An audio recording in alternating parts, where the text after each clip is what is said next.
सबों को जय यीशु सहाय प्रेज द लॉर्ड।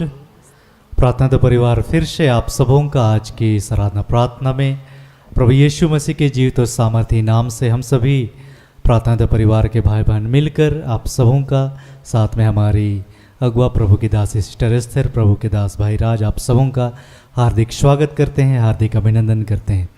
आशा है कि आप सबों पर ईश्वर की अनुग्रह, ईश्वर की कृपा बनी हुई है और आप निरंतर प्रभु के प्रेम में बने हुए हैं और उसकी आज्ञाओं, उसकी शिक्षाओं के अनुसार जीवन जीने का प्रयत्न कर रहे हैं और प्रभु के अद्भुत कार्यों को, प्रभु की उपस्थिति को हम सभी अपने जीवन में देख पा रहे हैं, महसूस कर पा रहे हैं। प्रभु हर दिन हमें अपने पास लेकर आते हैं कि हम प्रभु से जुड़े रहें, प्रभु में बने रहें, प्रभु को सुने। प्रभु ने आज के दिन में फिर से हमें अपने पास बुलाया है। तो इस समय हम सभी जहाँ कहीं भी हैं, जो हर दिन हमारे संग ऑनलाइन यूट्यूब के माध्यम से संगति करते हैं, इस आराधना भवन में आते हैं, तो आइए इस घड़ी हम फिर से एक मन होकर बड़े विश्वास के साथ, बड़े आनंद के साथ, बड़े उत्साह के साथ उस ईश्वर की, उस जीवित परमेश्वर की हम साथ मिलकर स्तुति करें, आराधना करें और उसके वचनों पर हम आज फिर से मनन करें। तो आज की इस आराधना प्रार्थना में मैं हूँ भाई भूषण, मेरी दाहिनी ओर है मेरी धर्मपत्नी बहन अंजना, मेरे बाएं ओर है भाई सुनील और साथ में है उनकी धर्मपत्नी बहन अंशु और साथ में है बहन सोनम। आज की इस आराधना प्रार्थना में आरंभिक प्रार्थना करेंगी बहन अंशु, आराधना में अगुवाई करेंगे भाई सुनील और मैं, और वचनों को मैं पढ़ूंगा और आज वचनों के उद्घोषण और अंतिम विशेष आशीष की प्रार्थना होगी प्रभु के दास भाई राज के द्वारा। तो आप सभी हमेशा की तरह आज भी हमारे संग इस आराधना प्रार्थना में बड़े विश्वास के साथ बने रहें, एक दूसरे के लिए प्रार्थना करें और प्रभु आज के दिन में जो आशीष हमें देना चाहते हैं, जो बातें हमें सिखलाना चाहते हैं, उन हर एक आशीषों को, उन हर एक बातों को आज हम सभी फिर से ग्रहण करने वाले हो पाए। तो आइए हम इस आराधना प्रार्थना में बड़े विश्वास के साथ, बड़े आनंद के साथ आगे बढ़ते हैं। धन्यवाद।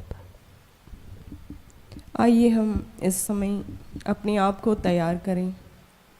हम जहाँ कहीं हैं उस पिता को, उस प्रभु को पुकारें जो महिमा के योग्य है। हम सब कितने अयोग्य हैं, फिर भी हम सबका उस पिता ने चुनाव किया है कि एक झुंड स्वरूप इकट्ठे होने पाते हैं। तो आइए हम उस प्रभु को, उस पिता को पुकारें और धन्यवाद करें इस सुंदर जीवन को जो हमें दिया है। हे महान जीवित प्रेमी पिता परमेश्वर, आज के सुंदर दिन के लिए, सुंदर समय के लिए प्रभु आपका धन्यवाद करते हैं। क्या ही धन्य है प्रभु कि तू इस संसार में से हम सबको चुनकर अलग किया पिता, हमें एक झुंड स्वरूप इकट्ठा करता है पिता। इस समय हम सब आत्मा में एक होकर प्रभु जी तेरे निकट आने पाते हैं पिता।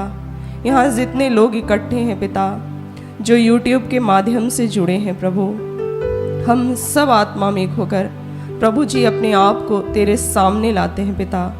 अपने सारे गुनाहों को मान लेते हैं प्रभु, जो हमने इस जीवन में, पिछले जीवन में किया प्रभु, तुझसे क्षमा चाहते हैं पिता। अपने बेटे यीशु के लहू से हम सबको धो, शुद्ध और पवित्र कर, इस योग्य बना प्रभु कि हम तेरे कार्यों को कर सकें। इस योग्य बना प्रभु कि हम तेरी आज्ञाओं, शिक्षाओं के अनुसार चल सकें। पिता, तूने हम सबको एक जीवित पत्री बनाया है प्रभु, तो हमारा चाल चलन, आचरण, हमारा उठना बैठना प्रभु तुझे भाई पिता, ऐसा अभिषेक हम सबको करना पिता।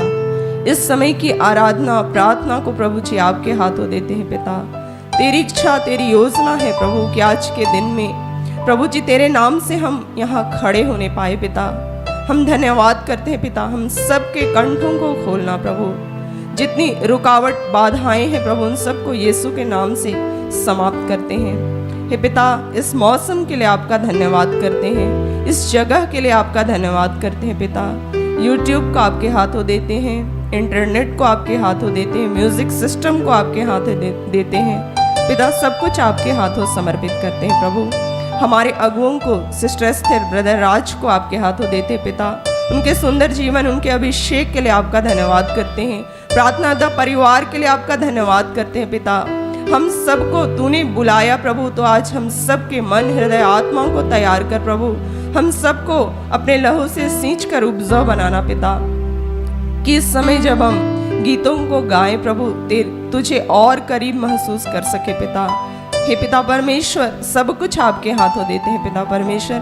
हो सकता है हम दुख में हो, कष्ट में हो, कराह रहे हो, तड़प रहे हैं हो, ऐसी परिस्थिति में हो जहाँ से हमारे लिए कोई रास्ता ना दिख रहा हो, लेकिन उस पिता को इस समय पुकारें जो हमारे लिए सब कुछ करता है। सब कुछ का करता वही है, पूरे ब्रह्मांड को चलाने वाले उस महान परमेश्वर को पुकारें। धन्यवाद करते हैं सारी बातों के लिए, सब कुछ आपके हाथों देते हैं प्यारे प्रभु जी, और इन प्रार्थनाओं को यीशु के नाम से मांगते हैं। इसे सुन और स्वर्ग के राज्य में ग्रहण कर। आमीन। आइए हम प्रभु की स्तुति करेंगे।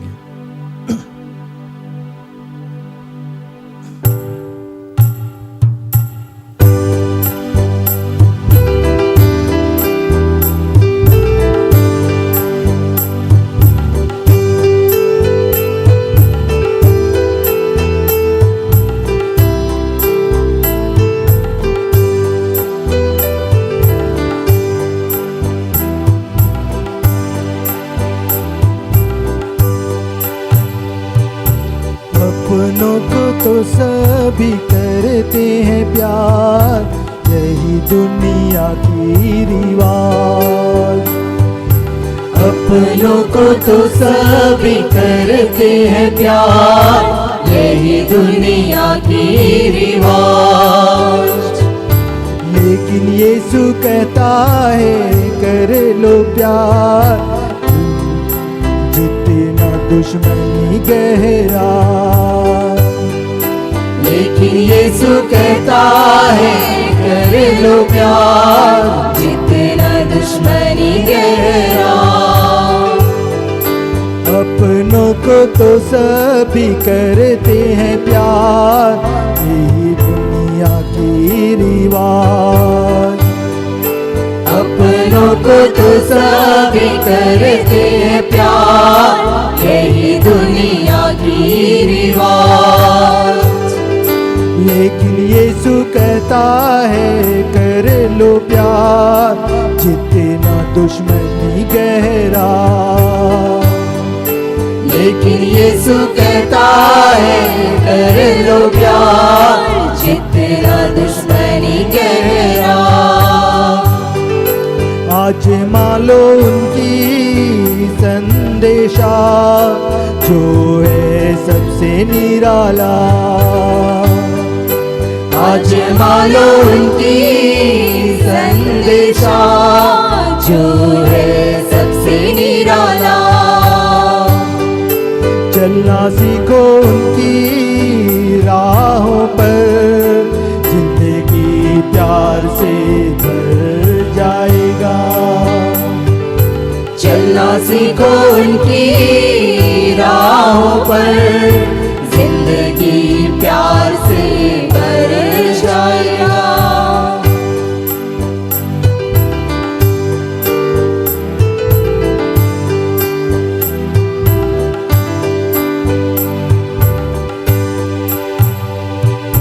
किसी के चोट के बदले में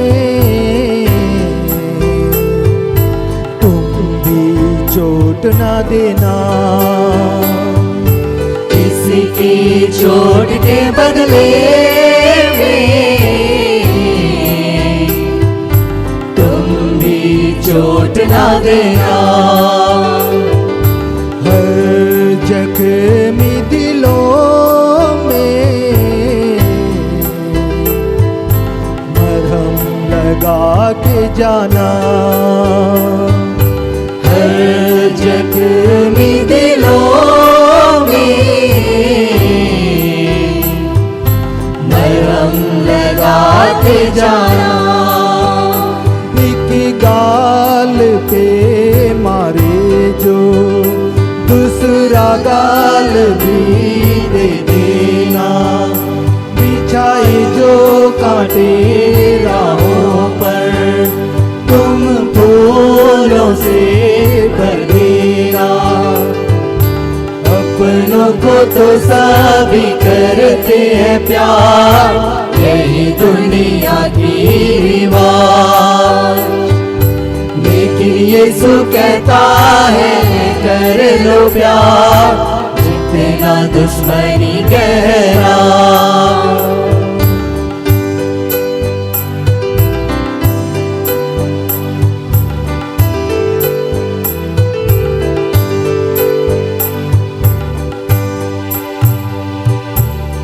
सारे संसार में फैला दो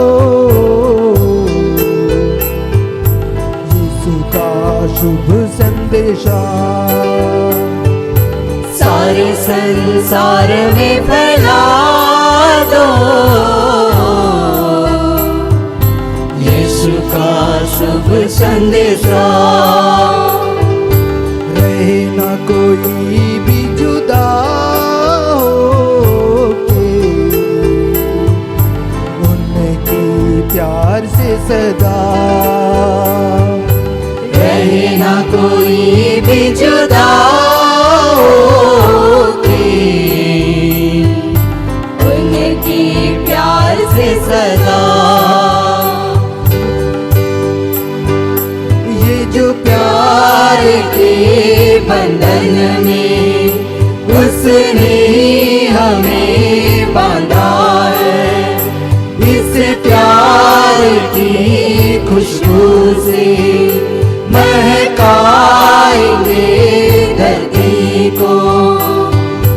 अपनों को तो सभी करते हैं प्यार, यही दुनिया की रिवाज।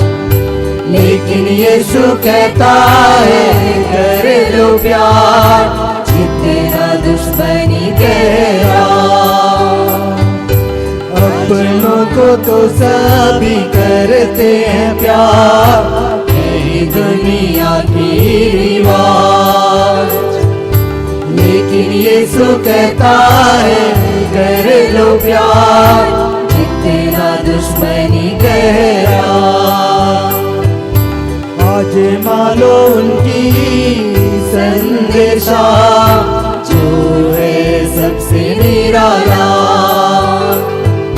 चलना सीखो उनकी राहों पर, जिंदगी प्यार से भर जाएगा। जिंदगी प्यार से भर जाएगा।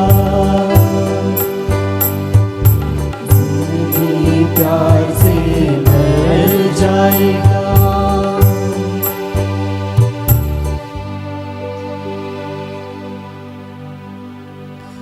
आइए हम प्रभु की महिमा ग्लोरी गीत गाते हैं।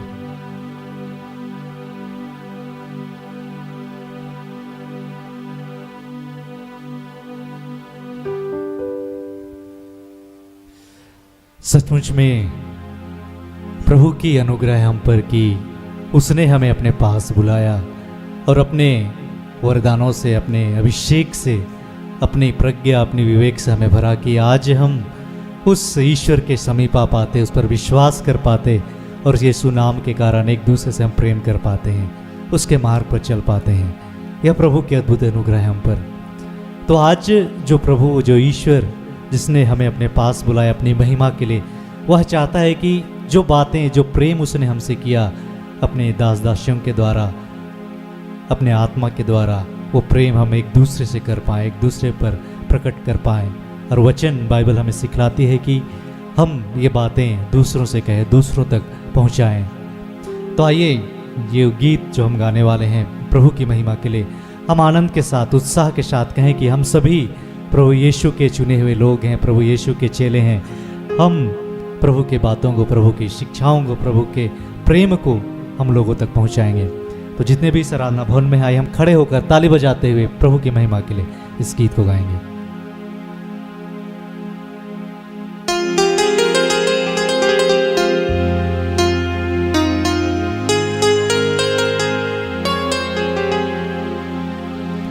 हम यीशु मसीह के चेले हैं, दुनिया में धूम मचा देंगे।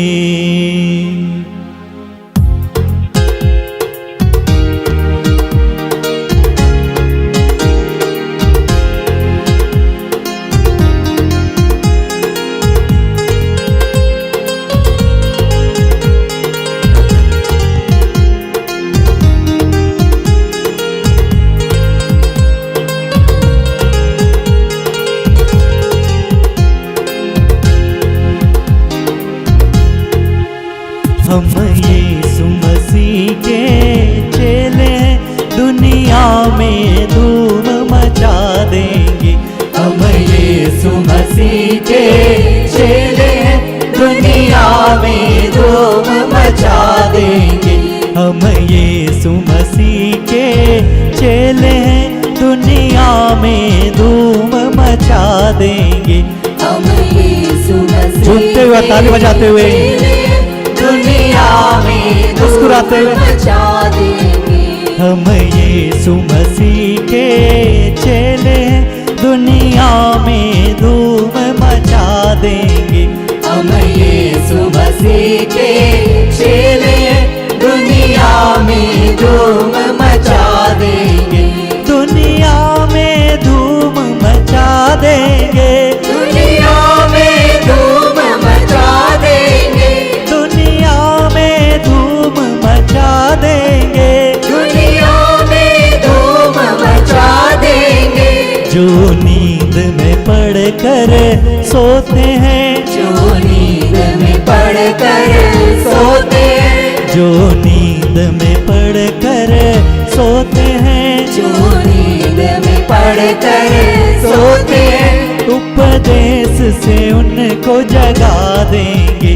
जो नींद में पड़कर सोते हैं, उपदेश से उनको जगा देंगे। हम यीशु मसीह के चेले हैं, दुनिया में धूम मचा देंगे। हम यीशु मसीह के चेले हैं, दुनिया में धूम मचा देंगे।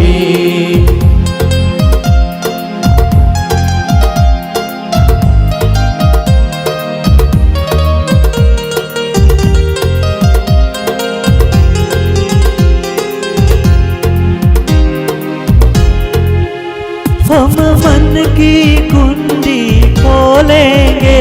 हम मन की कुंडी खोलेंगे। हम मन की कुंडी खोलेंगे। हम मन की कुंडी खोलेंगे। और ज्ञान की मोती बांटेंगे। और ज्ञान की मोती बांटेंगे। इंजील मुकद्दस पढ़ पढ़ कर, इंजील मुकद्दस पढ़ पढ़ कर, इंजील मुकद्दस पढ़ पढ़ कर, इंजील मुकद्दस पढ़ पढ़ कर, हृदयों को शांत बना देंगे। इंजील मुकद्दस पढ़ पढ़ कर, हृदयों को शांत बना देंगे। हम यीशु मसीह के चेले हैं, दुनिया में धूम मचा देंगे। हम यीशु मसीह के चेले हैं।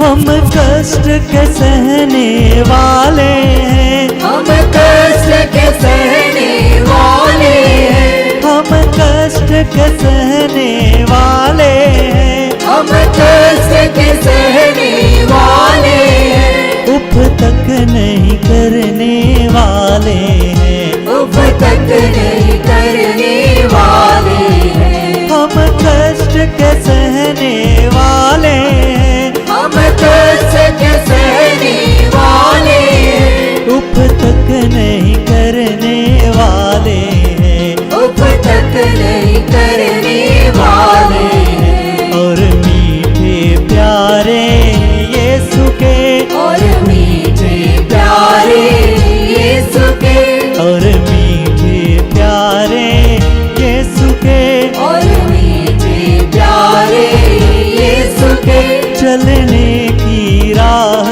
बता देंगे। और मीठे प्यारे यीशु के, चलने की राह बता देंगे।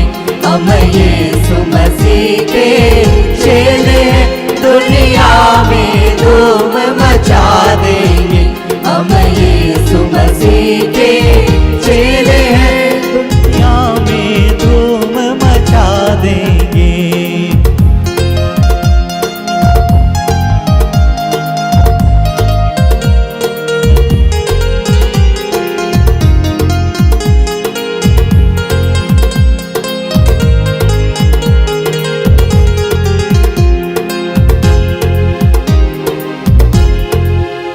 हम दुख तकलीफ उठाएंगे, हम दुख तकलीफ उठाएंगे, हम दुख तकलीफ उठाएंगे, हम दुख तकलीफ उठाएंगे, मोहब्बत का राग सुनाएंगे, मोहब्बत का राग सुनाएंगे, हम दुख तकलीफ उठाएंगे, हम दुख तकलीफ उठाएंगे, हम दुख तकलीफ उठाएंगे, हम दुख तकलीफ उठाएंगे, मोहब्बत का राग सुनाएंगे, मोहब्बत का राग सुनाएंगे, हम दूर करेंगे रंजों को, हम दूर करेंगे रंजों को, और मेल का पाठ पढ़ा देंगे, हम दूर करेंगे रंजों को, और मेल का पाठ पढ़ा देंगे। हम यीशु मसीह के चेले हैं, दुनिया में धूम मचा देंगे। हम यीशु मसीह के चेले हैं, दुनिया में धूम मचा देंगे, दुनिया में धूम मचा देंगे, दुनिया में धूम मचा देंगे, दुनिया में धूम मचा देंगे, दुनिया में धूम मचा देंगे। यीशु मसीह के चेले हैं, दुनिया में धूम मचा देंगे, हम यीशु मसीह के चेले हैं, दुनिया में धूम मचा देंगे, हम यीशु मसीह के चेले हैं, दुनिया में धूम मचा देंगे, हम यीशु मसीह के चेले हैं, दुनिया में धूम मचा देंगे, दुनिया में धूम मचा देंगे, दुनिया में धूम मचा देंगे, दुनिया में धूम मचा देंगे, दुनिया में धूम मचा देंगे।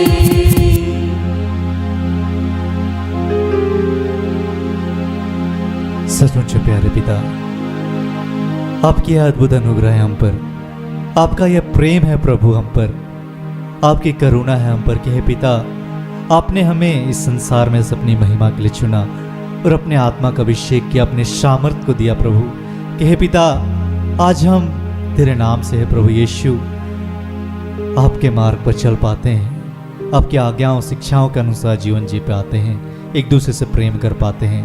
हम आपका धन्यवाद करते हैं पिता, फिर से सब कुछ आपके हाथों सौंपते समर्पित करते हुए इस आराधना को, इस प्रार्थना को हम यीशु नाम में करते हैं। दया से सुनिए और अनुग्रह से स्वर्ग के राज में ग्रहण कीजिए। आमीन।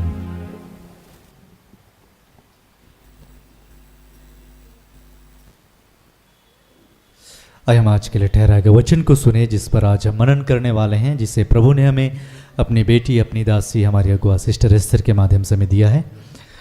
आज के लिए ठहराया गया वचन है कुरिन्थियों के नाम संत पौलुस का दूसरा पत्र, दूसरा कुरिन्थ अध्याय 3 वचन संख्या 2 से लेकर 6 तक।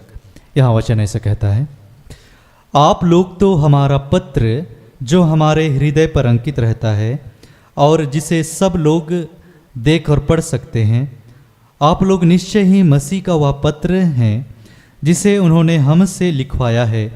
वह पत्र स्याही से नहीं बल्कि जीवंत ईश्वर के आत्मा से पत्थर की पट्टियों पर नहीं बल्कि मानव हृदय की पट्टियों पर लिखा हुआ है।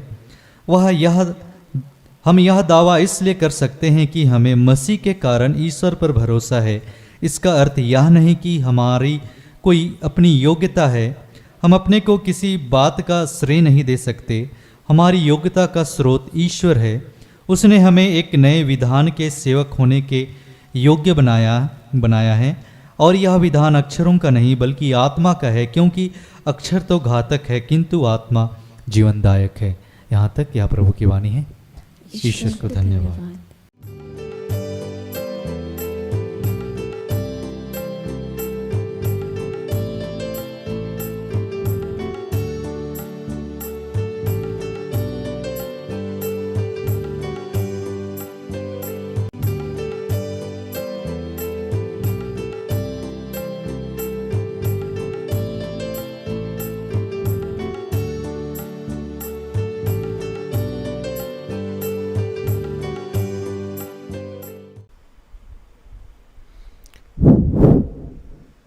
सबको जय यीशु।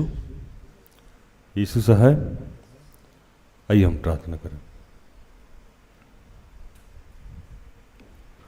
कि हे दयालु पिता, हे ईश्वर और पृथ्वी के सृजनहार, हे हम सब के रचयिता, हम तेरा धन्यवाद करते हैं।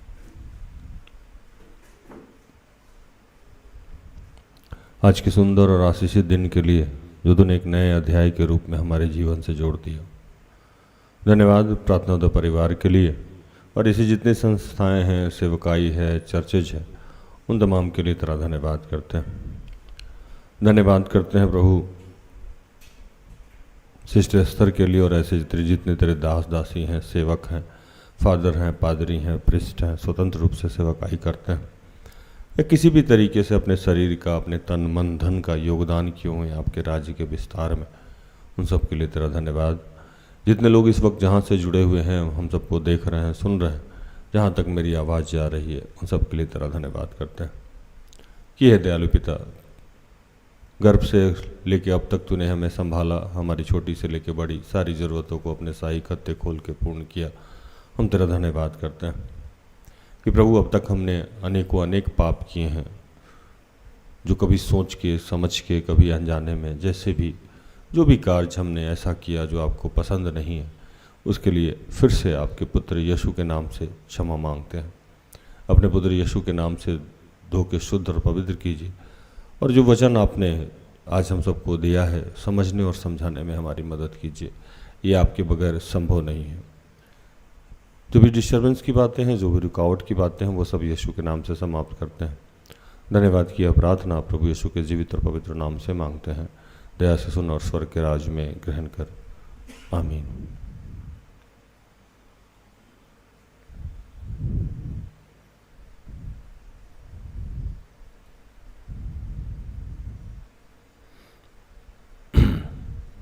अभी जो वचन मिला जिसपे हम लोग अभी मनन चिंतन करेंगे, वो 2 कोरिन्थ 3:2-6। हमारी पत्री तुम हो जो हमारे हृदय पे लिखी हुई, और उसे सब मनुष्य पहचानते और पढ़ते हैं। और उसे सब मनुष्य पहचानते और पढ़ते हैं। यह प्रकट है कि तुम मसीह के पत्री हो, जिसको हमने सेवकों के समान लिखा, और स्याही से नहीं परंतु जीवते परमेश्वर की आत्मा से, पत्थर की पट्टियों पर नहीं परंतु हृदय की मांस रूपी पट्टियों पर लिखी है। हम मसीह के द्वारा परमेश्वर पर ऐसा भरोसा रखते हैं, यह नहीं कि हम अपने आप इस योग्य हैं कि अपनी ओर से किसी बात का विचार कर सके, पर हमारी योग्यता यह है, हमारी योग्यता परमेश्वर की ओर से है, जिसे हमें नई वाचा के सेवक होने के योग्य भी किया है, शब्द के सेवक नहीं वरन आत्मा के, क्योंकि शब्द मारता है पर आत्मा जिलाता है।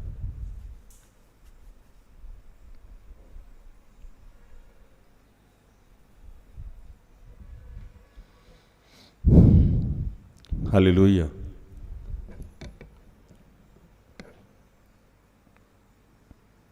एक ये जो घटना जहाँ से ली गई है, जहाँ का ये वचन है, वो वचन आपको पौलुस एक बार एक यात्रा में जा रहे थे, और अचानक से उन्हें पवित्र आत्मा ने गाइड किया कि आप वहाँ नहीं जाएं और कहीं और जाएं।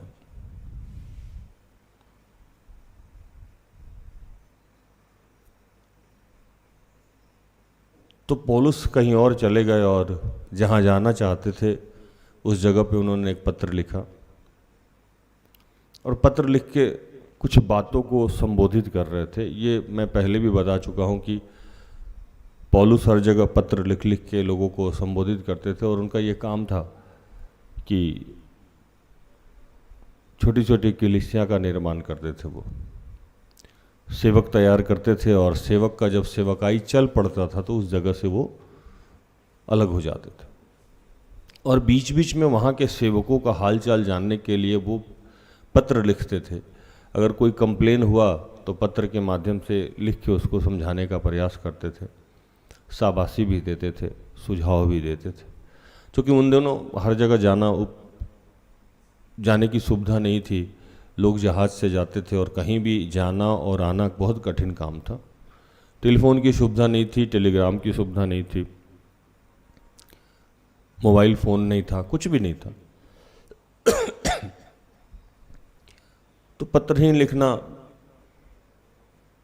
ही लिखा जा सकता था, और पत्र ही लिखते थे। तो पौलुस ये पत्र लिख रहे हैं उन लोगों को, और कुछ बातों को समझा रहे हैं, जिसमें वो साफ तौर पे एक बात बता रहे हैं कि आप हमारे हृदय पे अंकित हो। हृदय पे अंकित हो, जैसे आप लोग कैसे समझेंगे इस बात को? आप मेरे दिल में रहते हैं, आप मेरे हृदय में रहते हैं। नए बच्चे जो कहते हैं ना, तुम मेरे दिल में रहते हो, है ना। तो हृदय पे अंकित रहना कि उस चीज को दिमाग में नहीं रखना, वो दिल में रहना। और हृदय में अंकित रखने के मतलब है कि उस चीज को याद करने की जरूरत नहीं है, आप हो मेरे पास ही हो। और लिखते लिखते लिए लिख बैठे कि अब ये लोग जानते भी हैं कि आप मेरे साथ रहते हो, आप मेरे पास रहते हो, आप मेरे बहुत करीब हो। ये बड़ी कठिन बात। मेरे जीवन की आधी समस्या सिस्टर एस्थर है।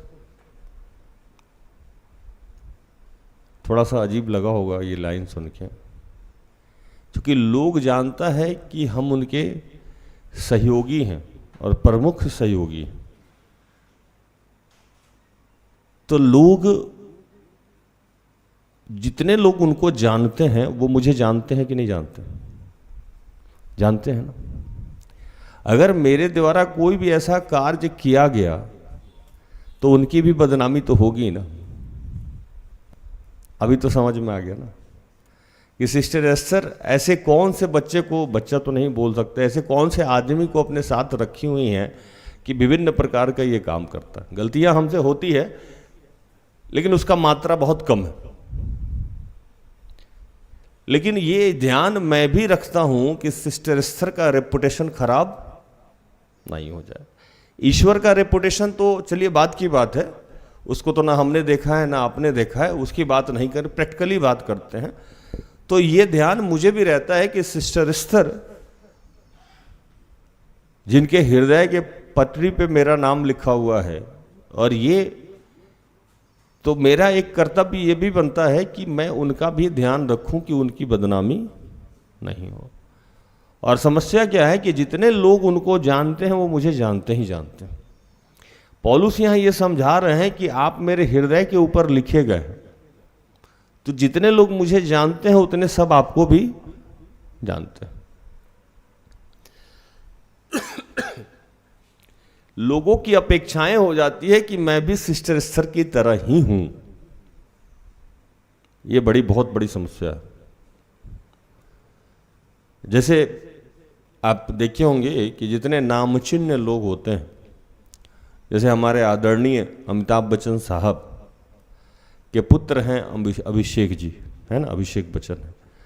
तो जब वो नई मूवी में आए और नए नए फिल्म इंडस्ट्री में उन्होंने कदम रखा, तो सबको ही सोचता था कि अमिताभ बच्चन, अभिषेक बच्चन अमिताभ बच्चन की तरह ही काम करेंगे, है ना। सब लोग यही सोचता है कि जैसा बाप है वैसा बेटा होगा।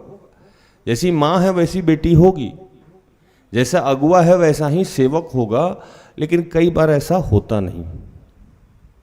तो पौलुस इस बात को बड़ा प्यार से समझा रहे हैं कि भैया तुम लोग हमारे हृदय पे लिखे गए हो, और अब ये सारी दुनिया जान गई है कि तुम कौन हो।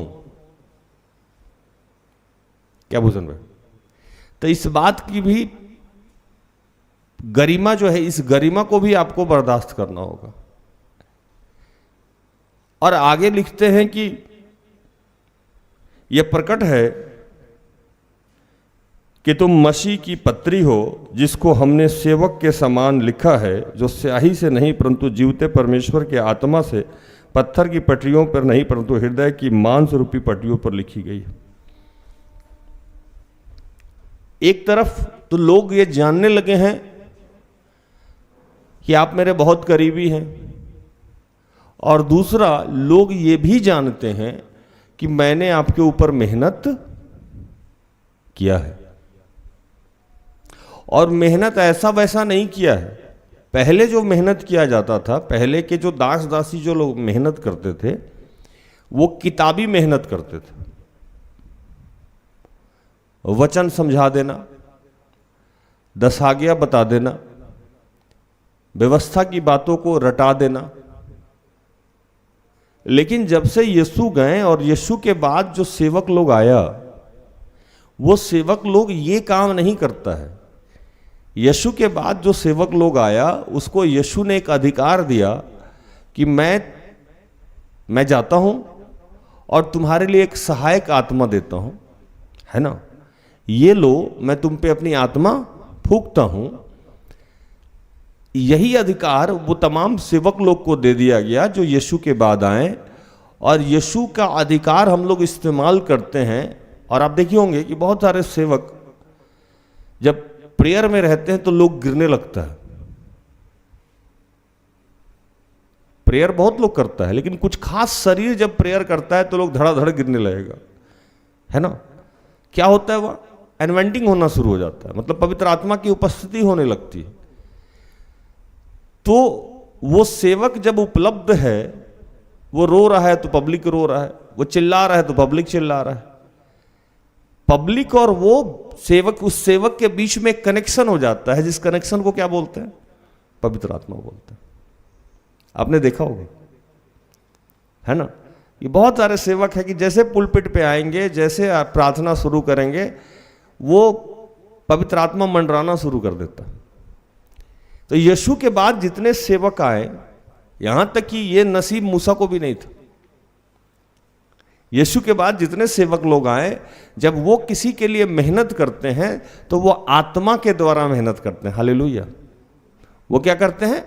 आत्मा के द्वारा मेहनत करते हैं। और आगे यहां लिखते हैं कि ये हमारे किसी महान काम का योग, मतलब ये हमारा कोई योगदान नहीं है, ये मसीह ने हमें चुन लिया और अपना आत्मा दिया कि ये लो, मैं तुम्हें अपनी आत्मा दिए जाता हूं। और सेवक को ये वरदान मिल गया कि जिसके ऊपर आत्मा फूकेगा उसको आत्मा मिल जाएगा। बेनी हिल साहब के पास जब आप जाइएगा तो फूक मारते हैं, धड़ से लोगों को अनवेंडिंग हो जाता है ना। बहुत जगह आप गए होंगे तो लोगों को लगता है कि होता क्या है, ऐसा कैसे हो सकता है। और लोग की बात तो छोड़ दीजिए, पहले मुझे भी ये ड्रामा लगता था। जब मैं सेवकाई में नहीं था और जब ये होता था तो मुझे लगता था ये प्लांट है, कुछ लोगों कोई लोग पकड़ के रखा है, गिर जाता है, लोग ड्रामा चल रहा है। लेकिन 2014 के बाद 15 में जब मुझे प्रचारक के रूप में खड़ा किया गया और यूथ क्लास ले रहा था मैं उस समय, और जब आत्मा उतरने लगा और लोग गिरने लगे और रोने और चिल्लाने लगे, तो मुझे अपने ही तरफ देख के मैं आश्चर्य करता था कि हो क्या रहा है। याद है भूषण भाई, यूथ क्लास टमटम टोली, कांटा टोली से जहां ये सेवकाई आरंभ हुआ था, वो छोटा सा जगह था। ईश्वर को धन्यवाद, क्योंकि छोटा बड़ा क्या होता है उस समय के लिए वही बहुत बड़ा था। तो हम लोग पूरा 50-60 आदमी में लगता था कि खचाखच हॉल भरा हुआ है। 100 आदमी तो बहुत हो गया, मतलब बाहर तक। और वो जितने बच्चे थे सब आज कहीं ना कहीं काम कर रहे हैं, लाइक भूषण भाई, रश्मि, सब बच्चे और सारे बच्चे उस समय, जिसको मैं आतंकवादी बोलता था, हट्ठी, प्योर हट्ठी, किसी की नहीं सुनने वाले, वो सारे बच्चे बैठे रहते थे और आखिरी प्रार्थना जब होता था तो सब बच्चे रोना, चिल्लाना, धड़ाम धड़ाम गिरना। मैं भी घंटों रोता था। उसमें का कुछ प्रेयर का कटिंग यूट्यूब पे डाला हुआ है, लोगों के बारे में भविष्यवाणियां करना, और भी बहुत सारे चीज वहां होते थे उस समय। तब जाके मुझे यकीन हुआ कि नहीं, ऐसा सच में होता है और इसमें मेरा कोई योगदान नहीं था। प्रभु कब किस दास को किस रूप में खड़ा कर दे, ये बस वही जानता है, और इवन कि समय भी वही जानता है। और जब मैं सेवकाई करता हूं तो इसमें पाप पुण्य की कोई परिभाषा नहीं है। अब कैसे आप कहिएगा कि पाप पुण्य की परिभाषा नहीं है? भैया, हम ये नहीं कह रहे हैं कि जाके आप पाप करने लगो। पौलुस से ज्यादा बदमाश पूरा सेवक तो कोई रहा नहीं, है ना? और यीशु का आत्मा और यीशु खुद ही पौलुस से बात किए, तो क्या पौलुस उस समय पाप स्वीकार किए थे? क्या भूषण भाई, मार्ग में जब पौलुस जा रहे थे उन्हीं के सेवक को मारने, तो आकाश से ये वाणी आई कि हे पौलुस, हे साउल, क्यों तुम मुझे सताते हो? क्या किए थे उस समय साउल? प्रार्थना किए थे? किसी चर्च में जाके पाप स्वीकार किए थे? माफी भी मांगे थे क्या वो? नहीं, अचानक से आवाज सुनाई दी। मूसा जब भेड़ बकरी चरा रहे थे और उनको आग जलता हुआ दिखा और वो झाड़ी के पास पहुंचे, और जब आवाज, ईश्वर की आवाज उनको सुनाई दे रही थी, तो क्या उसके पहले वो तैयारी किए थे? नहीं किए थे, कभी भी नहीं किए थे, है ना? ऐसे दाऊद जिस दिन भेड़ बकरी चलाने जंगल में गया था और शामुएल नबी उनके घर पे बैठ के कुप्पी में तेल लेके उसका वेट कर रहे थे, कहीं लिखा भी है कि दाऊद उसके पहले प्रार्थना किया या क्षमा मांगा? नहीं ना। साउल जो प्रथम राजा हुए, उनका अभिषेक करने से पहले कोई तैयारी कराई गई थी? नहीं। अब नए नियम में आते हैं, जितने भी प्रेरित थे, 12 के 12 प्रेरित थे, जहां भी यीशु मसीह गए हैं और जो भी जिस काम को कर रहा था वहीं से उनको लेके चले गए। उनकी स्पेशल कोई तैयारी कराई गई यीशु के साथ चलने के लिए? भूषण भाई, नहीं, कोई तैयारी नहीं थी। तो जब सेवकाई हम लोगों ने शुरू करा तो हमारी कोई पीछे से तैयारी नहीं थी, या हमने कोई बरसों बरस ऐसा कोई कर्म नहीं किया था जिससे हमको पवित्र आत्मा का अभिषेक मिले, या हमारे माध्यम से किसी के जीवन में बदलाव। ये सारे सेवक बोल नहीं सकते हैं, उनको डर लगता है, उनको लगता है कि अपने बारे में कैसे बोले। लेकिन अपने बारे में आपको बताना चाहिए। जॉयश मेयर बहुत बड़ी परिचारिका हैं और आके वो बताती रहती हैं कि बचपन में उनके साथ क्या हुआ है, बार बार बताती। लेकिन लोग थोड़े दिन से वकाई करता है और अपना सब कुछ छुपा के रखता है, जैसे हम बहुत धर्मी आदमी। तो यहां ये चीज समझाया जा रहा है कि हमने जो अभी मेहनत किया है, आफ्टर क्राइस्ट जितने भी दास दासी हैं, वो पवित्र आत्मा के माध्यम से आपके जीवन में काम कर रहे हैं। तो पहला, अगर आप कुछ गलत कर रहे हैं, पतरी हैं आप, पतरी का मतलब कि आपको देख के लोग विश्वास में आएगा, ठीक है? अगर आपके माध्यम से गलत हुआ तो पहली बदनामी होगी जिसने आपको शिक्षा दी वो। जैसे मैंने कहा कि सिस्टर एस्तर की बदनामी हो जाएगी, उसके पहले जिसको देख के मैं विश्वास में आया था, पास्टर प्रमोद भैया, जिनके जीवन शैली को देख के मैं विश्वास में आया था, उनकी बदनामी हो गई। इन लोगों के माध्यम से जो मुझे इन्वेंटिंग मिला, अगर मैं कुछ ऐसा कर रहा हूं जो मुझे नहीं करना चाहिए, तो वो पवित्र आत्मा की बदनामी हो गई। और इन लोगों के द्वारा जो मेहनत किया जा रहा है वो संसारिक मेहनत नहीं है, ये आत्मिक मेहनत है, जो आत्मा को आप ऐसे ही मतलब बर्बाद कर रहे हो। हालेलुया। आत्मा को आप ऐसे ही जैसे मतलब मिसयूज कर रहे हो। जो आत्मा आपको दे दिया गया, जो इन्वेंटिंग हुआ आपको इतने मुश्किल से हुआ। आप कभी देखे कि आप लोग किसी सेवकाई में जाते हैं, किसी भी आराधनालय में जाते हैं और अचानक से अभिषेक होता है, आप अचानक से पवित्र आत्मा उतरा आपके ऊपर और उतरा, आपका जीवन बदला, आप रोने लगे, बीमारी से चंगाई मिली और भी बहुत सारे कार्य हुए। अभी तो जैसे जब से मैं YouTube पे आता हूं तो YouTube पे लोग बॉम्बे में बैठे हुए हैं, यहां से मैं प्रार्थना करता रहता हूं और पवित्र आत्मा उनके जीवन में काम करता है। कोई MP में बैठा हुआ है जो मुझे नहीं जानता, कोई छत्तीसगढ़ में बैठा हुआ है, कुछ कॉल्स अमेरिका से आ रहे थे मेरे पास। क्या अमेरिका में सेवक नहीं है? है ना, इतने बड़े सेवक जिनको मैं पहले सुनता था, जोएल ऑस्टीन अमेरिका में ही रहते, है ना। एक दिन एक महिला का फोन आया, मैंने कहा क्या चाहिए? तो आपसे बात कर रहा है। मैंने कहा आप कौन? तो इतने बड़े सेवक का नाम बताई वो कि मैं नहीं ले नहीं सकता हूं। मैंने कहा वो कहाँ है?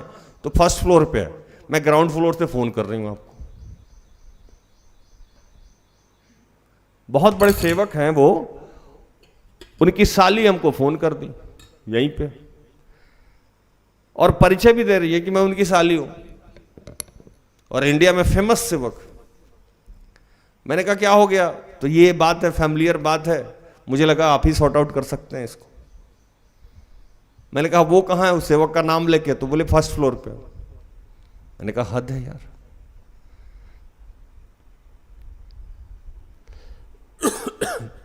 पवित्र आत्मा को भी आप बदनाम कर रहे हैं। और इससे हो क्या रहा है आपके जीवन में कि आप जितना ज्यादा अपने आचरण के द्वारा बदतमीजी कर रहे हैं। पतरी का मतलब होता है कि आप का स्वभाव, आपका आचरण देख के लोग विश्वास में आ रहा है आपको। जैसे मैं प्रमोद भैया को देखा, मैं विश्वास में आ गया। सिस्टर एस्तर से मैं मिला, सिस्टर एस्तर को देख के मैं विश्वास में आया। बाकी उनका जो अभिषेक है वो मेरे लिए प्रार्थना की, इन्वेंटिंग मेरा बढ़ा, अभिषेक बढ़ा। उम्र में मेरे से वो छोटी हैं लेकिन अभिषेक में काफ़ी बड़ी हैं, जिसके लिए आज भी मैं उनका आदर करता हूँ। तो उनके शरीर का नहीं, उनके अभिषेक का आदर करता हूँ। हालांकि ऐसा नहीं है कि जो प्रभु का दास है उसके जीवन में दुर्बलता नहीं होगी, दुर्बलता होगी और भर भर के होगी। भर भर के कैसे होगी? कि जो सफेद चादर होता है वहां अगर एक डॉट भी लगा हो तो आपको अलग से दिखाई देगा। रंगीन चादर में डॉट दिखाई नहीं देता, सफेद कपड़ा में ना गंदगी दूर से दिखाई देता है। तो मेरे में अंदर अगर इतनी सी दुर्बलता होगी तो आपको दूर से दिखाई देगा, क्योंकि बाकी सारा क्लीन है। सिस्टर एस्तर के अंदर अगर इतनी छोटी सी दुर्बलता होगी तो आपको दूर से दिखाई देगा, क्योंकि सब पूरा का पूरा सफेद चादर है, तो एक दाग भी अलग से दिखाई देता है। जैसे आप देखे होंगे कि इंडियन एक कल्चर है कि लोग कूड़ादान के पास जाके सुसु करता है, कोना में थूक फेंक देगा, सुसु कर देगा। कहां? जहां गंदगी है। तो गंदगी में गंदगी आपको नजर नहीं आएगा। जो बुरे लोग ही हैं उसमें आपको दुर्बलता कैसे नजर आएगी? वो तो पूरा पैकेज है दुर्बलता का, तो उसमें आपको दुर्बलता नजर नहीं आएगी। लेकिन जो अच्छे लोग हैं उनमें इतनी सी भी बुराई है तो आपको दूर से नजर आएगी और वो आपको खराब दिखने लगेगी। उनकी बाकी अच्छाई आपको देखने नहीं देगा शैतान।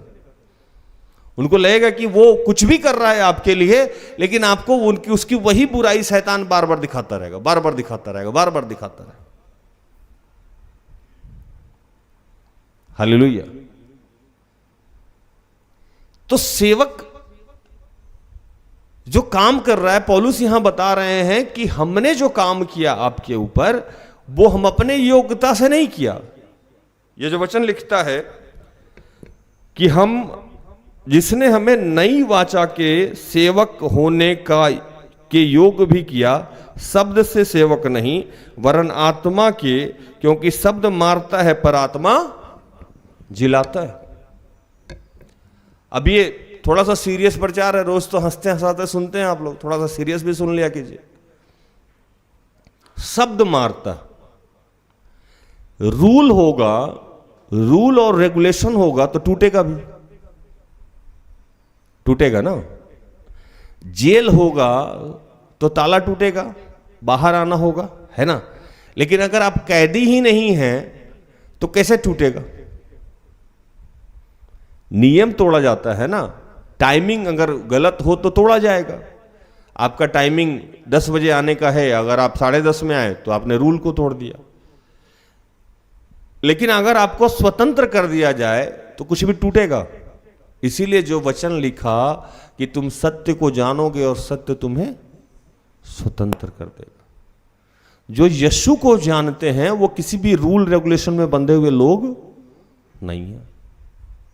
हमारे समाज में जो एक काम हुआ कि हम लोग सब कुछ रूल रेगुलेशन फॉलो कर लिए, ना खुद स्वतंत्र रहते हैं ना दूसरे को स्वतंत्र करने देते। तो प्रभु के जो सेवक यीशु के आने के बाद हुए वो नई वाचा के सेवक है। नई वाचा क्या है और पुरानी वाचा क्या है? वाचा का मतलब समझते हैं आप लोग? वाचा का मतलब भूषण भाई समझते हैं आप क्या? कमिटमेंट, एग्रीमेंट, है ना। तो प्रभु ने जो हमारे और आपके साथ कमिटमेंट किया उसको हम वाचा बोलते हैं, एग्रीमेंट किया। पुरानी वाचा में क्या एग्रीमेंट हुआ कि जो लोग 10 आज्ञा को फॉलो करेगा उसे प्रभु स्वीकार करेगा। जो लोग 10 आज्ञा को फॉलो करेगा उसे प्रभु स्वीकार करेगा। और जब उसको अपने पापों के लिए क्षमा मांगना होगा तो उसको बलि प्रथा से गुजरना होगा। जितना बड़ा पाप किया उतना बड़ा बलिदान देना होगा। फिर वो पाप करते गया, फिर उसको बकरा जो भी ढूंढना है ढूंढ के ले जाएगा, जो कि प्रथा आज भी बहुत जगह चलती है, आपने देखा होगा। लेकिन यीशु के आने के बाद एक नई वाचा बांधी गई, नया एग्रीमेंट हुआ, और वो तमाम पुराने जो भी वाचा थे, एग्रीमेंट थे, उसको उन्होंने संक्षिप्त करके नई वाचा के रूप में बांध दिया। और नई वाचा ये हुआ कि जैसा मैं तुमसे जैसा तुम अपने आप से प्रेम करते हो वैसा मुझसे प्रेम करो, और जैसा अपने आप से प्रेम करते हो वैसा ही पड़ोसी से प्रेम करो। तो क्या हुआ कि सब कुछ को यीशु ने किस चीज में सम्मानित कर दिया? प्रेम में। आपके आचरण से, आप जो पत्री हो, अगर उससे सभ्यता नहीं दिखता है, प्रेम नहीं झलकता है, तो आप यीशु को डिस्ट्रॉय कर रहे हो। आपको जो एनवांटिंग मिला हुआ है, आपको जो अभिषेक मिला है, उसको आप खत्म कर रहे हो, और आप अपने अगुआ को भी बदनाम कर रहे हो, आप पवित्र आत्मा को भी बदनाम कर रहे हो। बात धर्म की नहीं है। वाचा जो है, पुरानी वाचा शब्द की वाचा थी, वो समाप्त हो जाएगा। नई वाचा आत्मा की वाचा है, वो समाप्त नहीं होगा। नया कमिटमेंट था कि मैं तुम्हें अपनी आत्मा दिए जाता हूं। जो कुछ तुम धरती पे बांधोगे वो स्वर्ग में बंधेगा, जो कुछ तुम धरती पे खोलोगे वो स्वर्ग में खुलेगा। और बाइबल को जब आप अध्ययन कीजिएगा तो पुराने नियम में भी बहुत जगह यह लिखा था कि आने वाले समय में आपके साथ क्या होगा। पहले मैं वचन पढ़ा दूं फिर मैं जाऊं। प्रचार समझ में आ रहा है तो हां लिखिए।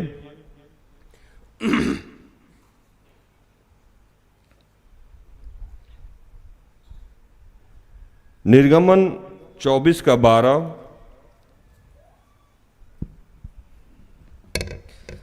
तब यहोवा ने मूसा से कहा, पहाड़ पर मेरे पास चढ़ आ और वहीं रह, और मैं तुझे पत्थर की पट्टियां और अपनी लिखी हुई व्यवस्था और आज्ञा दूंगा कि तू उनको सिखाए। निर्गमन में ईश्वर ने मूसा से कहा कि मेरे पास आइए, मैं तो आपको कुछ लिख के देता हूं और यही आप जाके सिखाइए, इसके अलावा आप कुछ कर नहीं सकते। यहां तक कि आप देखे होंगे कि कुछ दिनों के बाद वो पट्टियां मूसा से टूट गई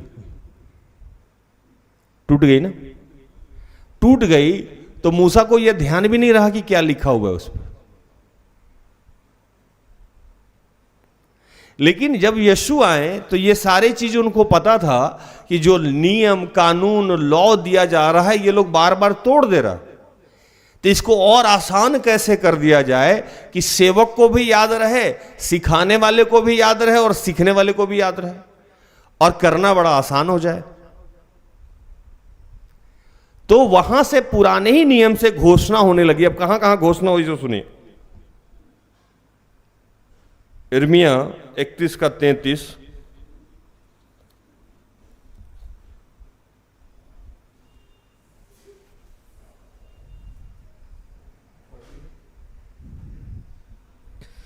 परंतु जो वाचा मैं उन दिनों के बाद इस्राएल के घराने से बांधूंगा वह यह है, मैं अपनी व्यवस्था उनके मन में समवाऊंगा और उसे उनके हृदय पर लिखूंगा और मैं उनका परमेश्वर ठहरूंगा और वे मेरी प्रजा ठहरेंगे। यहोवा की यही वाणी है। 34, तब उन्हें फिर एक दूसरे से यह ना कहना पड़ेगा कि यहोवा को जानो, क्योंकि यहोवा की यह वाणी है, छोटे से लेकर बड़े तक सब के सब मेरा ज्ञान रखेंगे, क्योंकि मैं उनका अधर्म क्षमा करूंगा और उनका पाप फिर स्मरण ना करूंगा।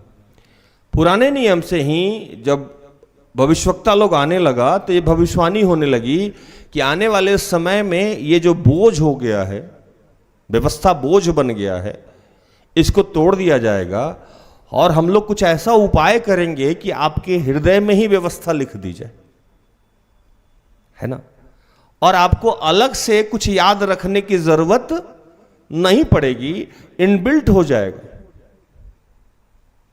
आप मोबाइल देखते हैं ना, एक मेमोरी आता है जो बाहर से हम लोग लगाते हैं, 1 GB 2 GB 4 GB 10 GB का लगाते हैं, और एक इनबिल्ट आता है मेमोरी, वो अपना निकाल सकते हैं ना खोल सकते हैं, उसमें जो स्टोर है सो स्टोर है ना। आजकल देखिए ना, नया नया मोबाइल आ रहा है तो उसका कैपेसिटी बढ़ा दिया गया, लेकिन जो बाहर से मेमोरी निकाल लगाते हैं हम लोग, वो कई बार खत्म भी हो सकता है, निकाला भी जा सकता है, उसको घटाया बढ़ाया जा सकता है। तो उसी समय से ये घोषणा होने लगी कि कुछ दिनों के बाद ऐसा होगा कि मैं कुछ ऐसा करूंगा कि आपको बाहर से किताब पढ़ने की जरूरत नहीं पड़ेगी, आपको कुछ याद रखने की जरूरत नहीं पड़ेगी, आपको भुलाने की जरूरत नहीं पड़ेगी, भुलाने वाली समस्या समाप्त हो जाएगी। आपके साथ ऐसा हो जाएगा कि आप खुद ब खुद मेरे नियम कानून पे चलने लगोगे और उसे याद रखने की जरूरत नहीं पड़ेगी। लिखता है कि तब उन्हें फिर एक दूसरे से यह कहना ना पड़ेगा कि यहोवा को जानो, क्योंकि यहोवा की यह वाणी है कि छोटे से लेकर बड़े तक सब के सब मेरा ज्ञान रखेंगे, क्योंकि मैं उनके अधर्म को क्षमा करूंगा, उनके पाप को फिर कभी स्मरण नहीं रखूंगा। आप सिर्फ प्रभु को अंदर बैठा लेते हैं, जो यीशु के आने के बाद हुआ कि हमारे पाप से हमको क्षमा मिल गया और बस हमको जीना था। पाप तो हमारी क्षमा हो ही गई, अब हमको बस जीते जाना था और हमको कुछ करना नहीं। इसीलिए बार बार पौलुस कह रहे हैं कि आप पत्री हैं, आप मेरे लेटर हैं। आजकल देखते हैं ना, फेसबुक चलाता सब कोई है, लेकिन समझता नहीं है कि फेसबुक क्या है।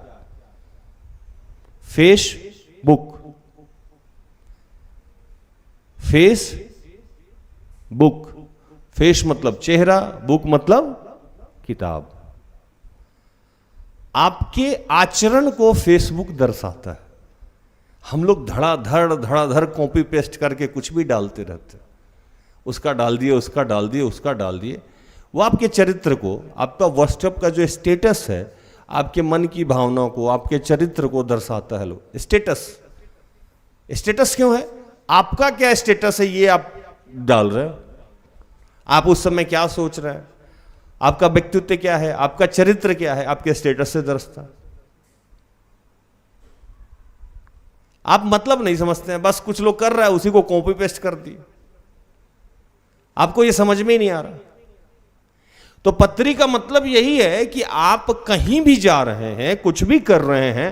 फिर इस वचन को बार बार रिपीट किया गया है, एक जगह और पढ़िएगा, एजिकेल 11 का 49, 11 का 19 और एजिकेल 36 का 26।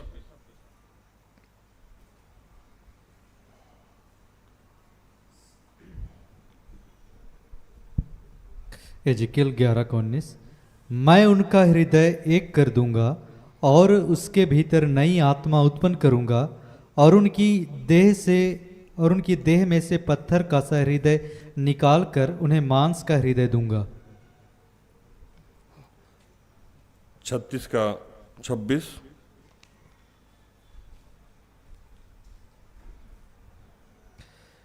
मैं तुमको नया मन दूंगा और तुम्हारे भीतर नई आत्मा उत्पन्न करूंगा और तुम्हारी देह में से पत्थर का हृदय निकाल कर तुमको मांस का हृदय दूंगा। 27, मैं अपना आत्मा तुम्हारे भीतर देकर ऐसा करूंगा कि तुम मेरी विधियों पर चलोगे और मेरे नियमों को मानकर उनका अनुसार करोगे। सीधे मतलब पुराने नियम से ही ये घोषणा की कर दी गई थी कि भैया नया नियम आएगा, मैं अपनी आत्मा संभालूंगा और आपको कुछ भी हेडेक लेने की जरूरत नहीं पड़ेगी। एक लाइन में बराबर दोहराता रहता हूं, हम बदले जग बदला, हम सुधरे जग सुधरा। किसी और को सुधारने के चक्कर में आपका कुछ नहीं बदलने वाला है। आप प्रभु के पत्री हैं, किसी सेवक ने, पवित्र आत्मा ने, यीशु ने आपके लिए जान दिया और ये बाइबल के द्वारा नहीं दिखेगा। गले में क्रॉस लटका लेने से आप क्रिश्चियन नहीं हो जाते। गाड़ी पे क्रॉस लटकाने से या माला डाल लेने से अगर आप क्रिश्चियन हो जाते, तो मैं बार बार ये 14 से ही कहता हूं कि सबसे ज्यादा शराब के दुकान के बाहर जो स्कूटी लगा रहता है उस पे क्रॉस लटका रहता है। ये मेरा शुरू से प्रचार रहा। आप क्रॉस की भी बदनामी कराते हैं। क्रूस क्या है? क्रूस एक प्रतीक है जो हमें हमेशा याद दिलाता है कि इसी जगह, इसी रूप में यीशु हमारे लिए जान दिया। आपको शराब पीते समय तो याद आता नहीं है। लोग मंगलसूत्र क्यों पहनाता है आपको पता है? या सिंदूर लगाने, जैसे भी आज तीनों के तीनों शादीशुदा महिला खड़ी थी, दो के मांग में तो एकदम यहां से सिंदूर आता है। सिंदूर और मंगलसूत्र याद दिलाता है कि भैया सोल्ड प्रॉपर्टी हो, बिक गया है ना, वैकेंसी खाली नहीं है, ये गया। मतलब अब देखिए प्रॉपर्टी के ऊपर लिखा हुआ है कृपया ये आय विक्रय का जमीन नहीं है। देखिए होंगे बहुत जगह बोर्ड लगा रहता है। तो सिंदूर और मंगलसूत्र ये दर्शाता है, बताता है कि भैया आप गए, है ना। तो बहुत लोग छुपाता भी है। तो जो छुपाता है मतलब उसको ये बताना है कि भैया हम शादीशुदा नहीं है, वेटिंग में आप रह सकते हैं। ये मतलब छुपाने का मतलब तो यही है ना, क्यों छुपाना है। तो वैसे ही क्रूस जो है ये हमें दर्शाता है कि यीशु मसीह हमारे लिए वहां जान दिया। अब आप उसको शराब के दुकान के बगल में गाड़ी लगा दिए हो और वहां क्रूस लटक रहा है। आप एक बार देख लो, याद आ जाएगा कि क्रूस पे क्या हुआ था। गर्दन में आपके लटका हुआ है ना। आप किसकी बदनामी कर रहे हो? यीशु की सीधे तौर पे आप बदनामी कर रहे हो।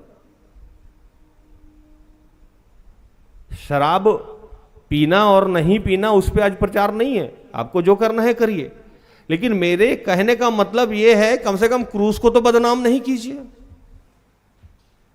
हिंदू धर्म में रुद्राक्ष पहनता है लोग। आप कोई भी रुद्राक्ष पहना हुआ आदमी मांस मछली तक नहीं खाता है, वो रुद्राक्ष पहले निकाल देगा।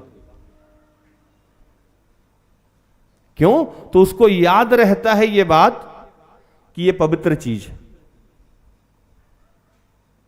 हमारे यहां बाइबल तक में आधार कार्ड, राशन कार्ड रखा जाता है, पैन कार्ड, मतलब जो सामान खो जाने वाला है उसको कहां रखते हैं हम?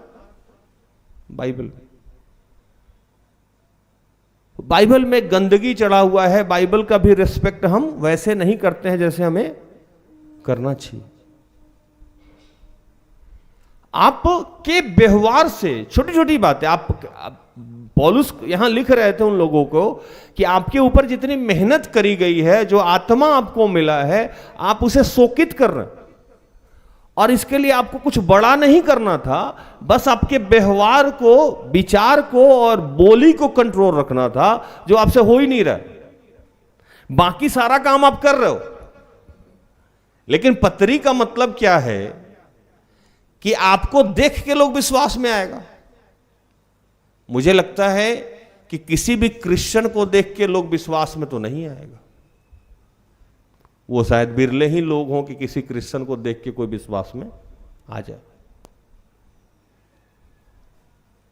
आप जितने लोग मुझे सुन रहे हैं, वो लोग एक भी नाम टाइप करके हमको भेजिए जो आपके परिवार में ऐसा कोई व्यक्ति है या आपके समाज में कोई ऐसा व्यक्ति है जिसको देख के, जिसके आचरण को देख के आप विश्वास में आ जाए। टाइप कीजिए मुझे एक भी नाम अगर आपको मिलता है तो। तकरीबन रोज 1000 लोग से ऊपर हमारे लाइव टेलीकास्ट में जुड़ता है। लिखिए आप लोग, मैं भी जानूं कि आप ऐसे कितने लोगों को जानते हैं जिसको देख के आप विश्वास में आ जाइएगा। आप वो सारा काम कर रहे हो जिसके बारे में बाइबल में कहीं कुछ नहीं लिखा गया है नए नियम में। बहुत अजीब बात बता रहे हैं हम आप। नए नियम में क्रॉस गले में लटकाने के बारे में नहीं लिखा गया है। नए नियम में निरंतर चर्च जाने के लिए नहीं लिखा गया है। नए नियम में जो लिखा गया है उसको आप मानते ही नहीं हो मेरे अनुसार। नए नियम में हर चीज को छोटा कर दिया गया। आप चर्च एक दिन कम जाओ या ज्यादा जाओ कोई दिक्कत नहीं, लेकिन आपका प्रेम नहीं घटे, ये नए नियम में लिखा गया है। आप क्रॉस पहने हो या नहीं पहनो, इससे कोई लाभ या हानि नहीं है। क्रॉस को तो मैंने बताया ही कि क्रॉस और क्रूस जो है वो सिर्फ इसलिए है कि आपको याद कराया जाए कि क्या हुआ था उस दिन। उसमें कोई पावर नहीं है। ये किसी बहुत बड़े गलतफहमी में है आप। लोगों को मेरी बात चुभती है, वो सिंपल सा लकड़ी का बनाया हुआ रहता है। आप फिल्म में देख लिए in the name of Jesus Christ, वो भाग जाता है। ऐसा होता नहीं। क्योंकि क्रॉस में कोई पावर नहीं है, पावर पवित्र आत्मा में है। निर्जीव चीज में कैसे पावर हो जाएगा? पावर आत्मा में है। हम लोग जीवते परमेश्वर के आराधक हैं, फिर से आप लकड़ी में पावर ढूंढने लगे। आप गलत डायरेक्शन पे जा रहे हैं। ये कोई सेवक आपको बता भी नहीं रहा है, कैसे बताएगा? दुकानदारी बंद हो जाएगा। और एक तो आप पावर मान भी रहे हो और दूसरा उसकी बदनामी भी कर रहे हो। चलो मान लिए पावर है आपके अनुसार, तो कम से कम उसको कहां इस्तेमाल करना है और कहां नहीं करना है ये तो आपको जानना चाहिए था ना। आप पवित्र आत्मा को बदनाम कर रहे हो, आप क्रूस को बदनाम कर रहे हो, आप बाइबल को बदनाम कर रहे हो, आप यीशु मसीह को बदनाम कर रहे हो, आप ईश्वर को बदनाम कर रहे हो। और जैसे जाति और धर्म की बात आएगी, पहले सुरक्षा देने आप ही पहुंच जाओगे, यीशु मसीह को बचाने आप निकल जाते हो। दूसरे धर्म वाले आपसे आके अगर भिड़ जाएं तो आपको बुरा लग जाएगा, अरे मेरे यीशु के बारे में ऐसा बोला। कोई भी धर्म, मैं तो मतलब जो लोग हिंदू धर्म के लोग हैं, अगर राम के कैरेक्टर को पढ़ लें तो उनका जीवन बदल जाएगा। क्या भूषण भाई? राम ने क्या किया था? अपने पापा जी के कमिटमेंट को पूरा करने के लिए 14 साल वनवास रह गए। यहां हम लोग कमिटमेंट को पूरा करने के लिए पत्नी से आंख में आंख डाल के बात नहीं कर सकते, है ना? किसी भी धर्म पे बात करें तो धर्म जो धर्म का जो कैरेक्टर है, जो लॉर्ड है, जो जिस धर्म के लॉर्ड को मानता है, उसमें आप देखेंगे तो उनका चरित्र ही डिफरेंट है। तो उस चरित्र को हम नहीं जीते हैं, पीछे जो कहानी और किस्सा है और जो धर्म है उसको हम जीने लगते हैं। किसको जीना चाहिए? हमें चरित्र को जीना चाहिए ना, जो हमें सिखाया गया है यीशु के माध्यम से, हमें जो सिखाया गया है नया नियम। हम लोग किसके फॉलोअर हैं? मूसा के, एलिया के, यीशु के फॉलोअर है ना। यीशु की कहानी कहां से शुरू हुई? मत्ती से शुरू हुई। मत्ती में जितनी बातें लिखी गई है, कभी आप ध्यान से पढ़िए क्या हुआ। मत्ती से लेकर प्रकाशना ग्रंथ तक, प्रकाशित वाक्य तक जितनी भी बातें लिखी गई है, क्या आपके आचरण में वो है? यही बात पौलुस वहां सिखा रहे थे कि आप लोग आत्मिक बनो। आत्मा मिला है आपको। आप किस्से, कहानी, रीति रिवाज, परंपरा सब कुछ फॉलो कर रहे हैं, अच्छी बात है। चर्च भी जाना अच्छी बात है, जाना चाहिए। मंदिर जाना अच्छी बात है, मस्जिद जाना अच्छी बात है। आप जिस धर्म से हैं सब कुछ फॉलो करें, क्योंकि यीशु ने भी कहा कि परंपराओं का निर्वहन करना अनिवार्य है। करें, कोई बुराई नहीं। लेकिन जो शिक्षा, जो चरित्र जिसके माध्यम से सिखाया जाता है, उसको क्यों भूल जाते हैं? मुख्य बात क्या होनी चाहिए? मुख्य बात तो यही होनी चाहिए ना। अभी कहानी मैं सुनाऊं आपको। मान लो मेरी बेटी है ना, और बेटी को मैंने कोई गिफ्ट दे दिया, फोटो दे दिया, गहना दे दिया या कुछ और दे दिया, और मैं यहां उसी के साथ हूं। मुझे छोड़ के, मेरे आचरण को छोड़ के, मुझसे प्रेम करना छोड़ के, मुझे खुश करना छोड़ के, बाकी जो मेरा दिया हुआ गिफ्ट है उससे वो प्रेम दिखाने लगे या उसको फॉलो करने लगे, मैं खुश हो जाऊंगा? आप खुश हो जाओगे? आप महिला लोग बहुत अच्छा खाना बनाते हो, बहुत प्रेम करते हो, बहुत सारा गिफ्ट देते हो। आपका पति, आपका भाई, आपका पिता आपके दिए हुए सामान से आपसे ज्यादा प्यार करने लगे, कैसा फील करोगे? वही तो हो रहा है। आज हम सही पतरी क्यों नहीं बन पा रहे हैं? क्योंकि मुख्य बात क्या थी कि हमको अपने आचरण पे ध्यान देना था। आचरण को तो हमने ताक पे रख दिया है। यूथ क्लास में मैं बोलता भी था कि आजकल के बच्चे वो टेढ़ा वाला बाइक पे चलते हैं। टेढ़ा वाला बाइक समझते हैं ना? आगे वो अपने धंसा हुआ बैठा हुआ है, पीछे बाइक का हुड निकला हुआ है, पीछे से वो एक लड़की लटकाए हुआ है, वो लड़की ऐसे लटकी हुई है उस पर। ये कहानी हम लोग बचपन में विक्रम बेताल में देखते थे। एक राजा विक्रम थे, पीछे से एक बेताल लटकी हुई थी उसके ऊपर, वो छोड़ती ही नहीं थी, है ना? कभी नहीं छोड़ी उसको। हर बार वो कहानी पूछता था, हर बार ये जवाब देते थे। हर बार वो कहानी पूछता था, हर बार ये जवाब देते थे। विक्रम बेचारा उसको छुड़ाने के चक्कर में पूरा काम तमाम हो गया, लेकिन वो बेताल नहीं उतरा।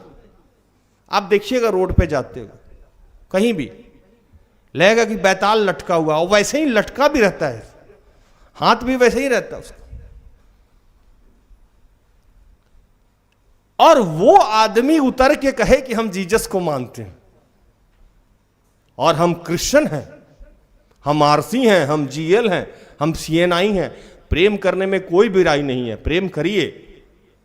शादी करने में भी कोई बुराई नहीं है, लेकिन अब शादी करने के बाद हर चीज का जगह अलग अलग बनाया हुआ है ना।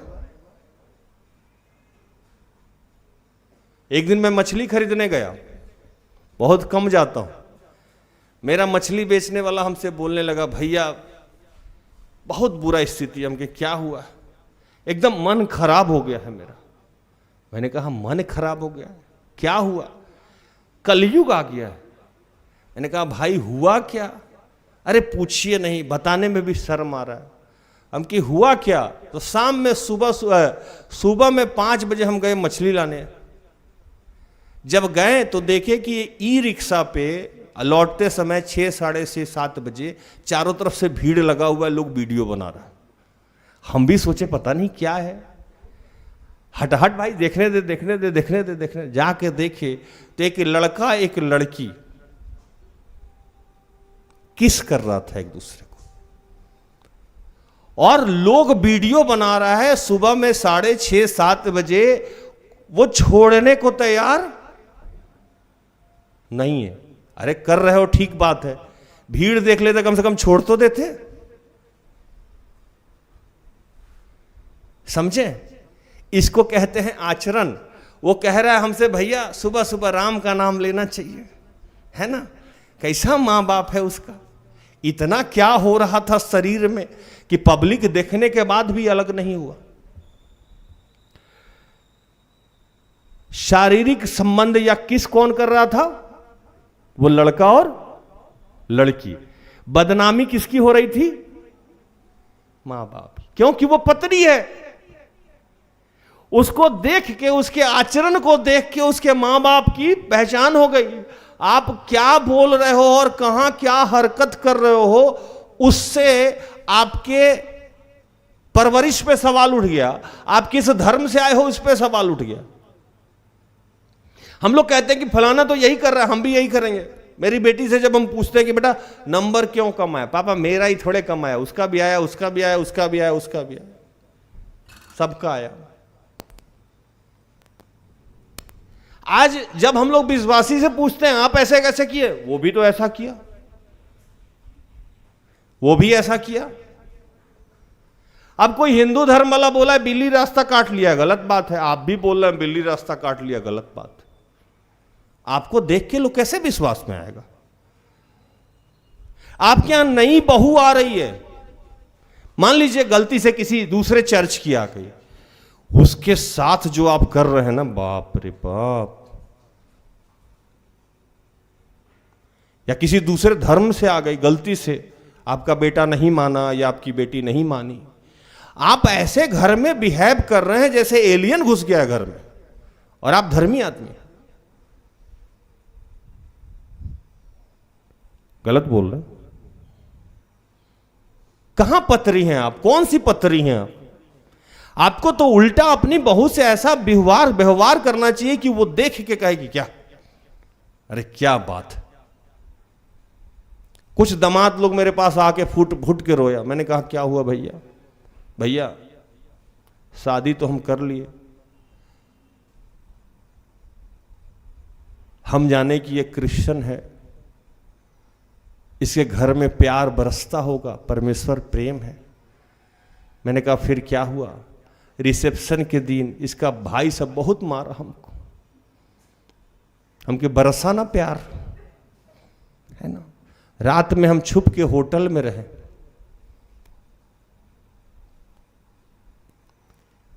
आप समझ रहे हैं मेरी बात को?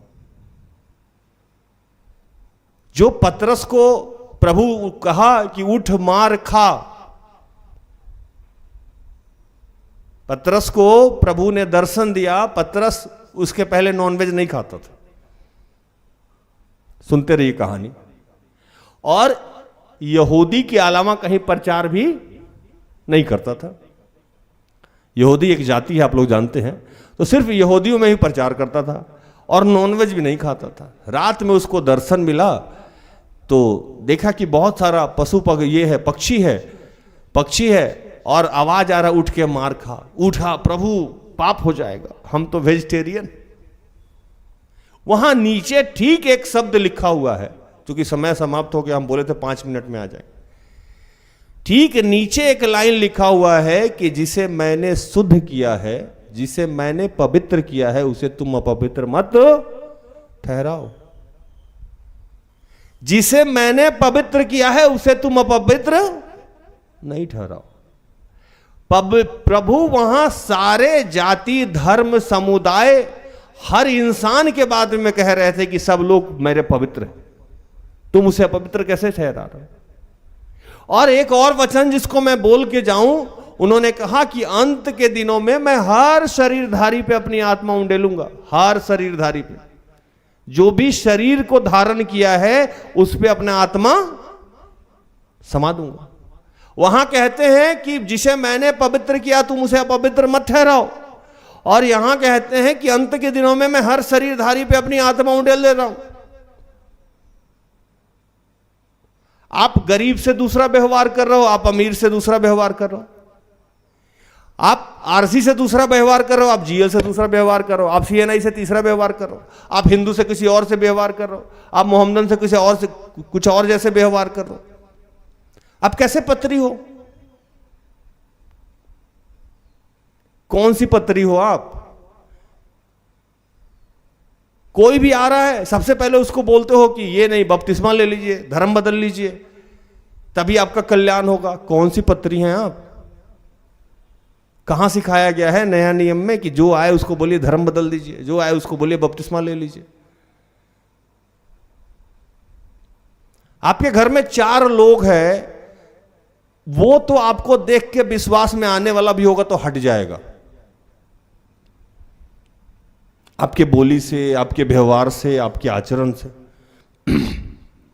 किसी और की बात छोड़ दीजिए, पति पत्नी को विश्वास में नहीं ला पा रहा है और पत्नी पति को विश्वास में नहीं ले पा रहा है। क्या भूषण भाई गलत बोला? झेल ही नहीं पा रहे हम लोग, झुक ही नहीं पा रहे हम लोग। पत्नी कुछ बोल दी, बर्दाश्त ही नहीं हो रहा है, पति कुछ बोल दिया, बर्दाश्त ही नहीं हो रहा है। कैसे पत्री है हम? बाकी सारा नियम कानून समझा रहे हैं, ये प्रार्थना, ये उपवास, ये दान, ये दशमांश, ये चर्च, ये आदि सब कुछ करने को तैयार हैं, लेकिन जो प्रभु बोला आचरण बदल लीजिए, वो बदलने को तैयार नहीं है। प्रभु बोला कि आपके व्यवहार को देख के लोग मेरे विश्वास में आएगा, वो हम करने को तैयार ही नहीं है। उल्टा तो हम इतने बड़े पाप कर रहे हैं, इतने बड़े पाप कर रहे हैं जितना आप समझ ही नहीं रहे। आपके माध्यम से सेवा कार्य रुक रहा है, बाधित हो रहा है, बढ़ नहीं रहा है, बाधित हो रहा है। नहीं समझ में आया ना? क्योंकि आपको देख के लोगों को विश्वास में आना था, बाइबल पढ़ के विश्वास में नहीं आना था। अब आपको देख के लोग विश्वास में आ ही नहीं रहा। किसी और की बात तो छोड़ दीजिए, पत्नी विश्वास में नहीं आ रही है, पति विश्वास में नहीं आ रहा है, बच्चे विश्वास में नहीं आ रहे हैं, भाई विश्वास में नहीं आ रहे हैं, बहन विश्वास में नहीं आ रहे हैं, माँ बाप विश्वास में नहीं आ रहे, पड़ोसी विश्वास में नहीं आ रहे। आपने क्या किया कि यीशु के राज्य के विस्तार में बाधा उत्पन्न किया कि नहीं किया? बढ़ने ही नहीं दे रहा ना उसका। कयामत को भी आप होल्ड पे किए हुए हैं। अब सोचिएगा राज भैया ये क्या कह रहे हैं। लिखा है कि जब तक एक एक आदमी को सुसमाचार सुना नहीं दिया जाए तब तक कयामत, आप ही की वजह से कयामत डिले है। अगर आप आचरण बदल लेते, लोग विश्वास में आ जाता, फिर 1 से 2, 2 से 4 हो जाता, जल्दी कयामत होकर हम लोग चले जाते, दूध का दूध पानी का पानी हो जाता। तो पौलुस उस समय ये चिंता दर्शा रहे हैं कि आपने सब काम तो कर लिया, लेकिन आप जो पत्री हैं कि लिखा क्या गया है मेरे बारे में, प्रभु के बारे में, इसको पढ़ क्या लोग रहा है, इस पे ध्यान नहीं दे रहे। बाकी सब काम को सेकेंडरी कर दीजिए और आज से ये ध्यान दीजिए कि आपके द्वारा लोग पढ़ क्या रहा है। और कोई बहुत बड़ी बात नहीं कह रहा है प्रभु, सीधी सी बात कह रहा है कि बस आप बैठ के आज सोच लीजिए, क्या आपके से मिलने से, आपके 1 घंटा बात करने से या आपके 2 घंटा बात करने से आपका पति आत्मिक हो पा रहा है, या आपकी पत्नी आत्मिक हो पा रही है,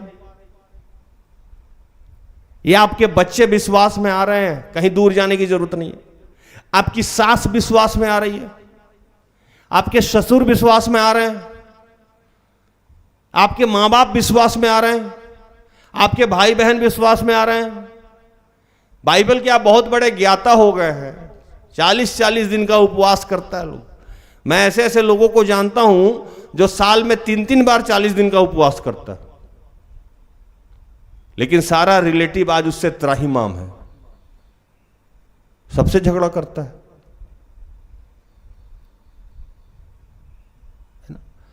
बाइबल इतना जानता है कि किसी को पढ़ा सकता है, लेकिन जितने लोग उसके जीवन में हैं उस सब से उसको किसी से पटता लोग विश्वास में आएगा।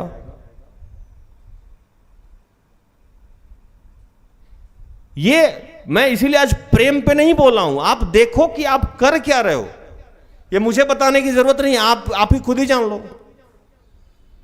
ठीक है, अगर एक राज भी आपके माध्यम से उत्पन्न हो जाए, राज मेरा नाम है, एक राज भी विश्वास में अगर आपके माध्यम से आ गया तो आपका जीवन संपन्न हो गया। प्रमोद भैया से जो लुधियाना में थे, महज 10 मिनट में मिला था। मैं वहां गाड़ी बेचने गया था उनके। एक हॉस्पिटल था, पावा हॉस्पिटल, जिसमें वो पैथोलॉजी के हेड थे। पैथोलॉजी समझते हैं ना, पोटी सूसू चेक करने वाला, खून है ना, समझ लीजिए, उसके वो हेड थे।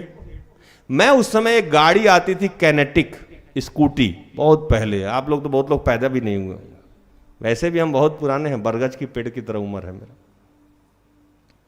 ये घटना आपको 99 की है।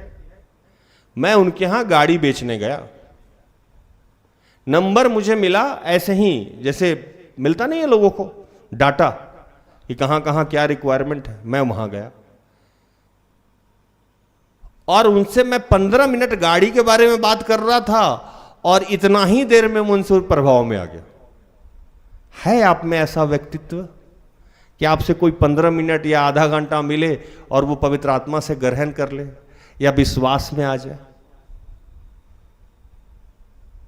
उन्होंने कुछ भी नहीं कहा मुझे बाइबल के बारे में, उन्होंने मुझे कुछ नहीं समझाया यीशु के बारे में, उन्होंने कोई बात पवित्र आत्मा के बारे में नहीं करी, वो कोई भी बात रोजरी के बारे में नहीं किए, वो कोई भी बात सुसमाचार के बारे में नहीं किए। और मैं उनको देख के इतना प्रभावित हो गया कि फिर शाम में मीटिंग किया, फिर दूसरे दिन मीटिंग किया, फिर तीसरे दिन मीटिंग किया और 5 दिन के अंदर में मैं विश्वासी हो गया था।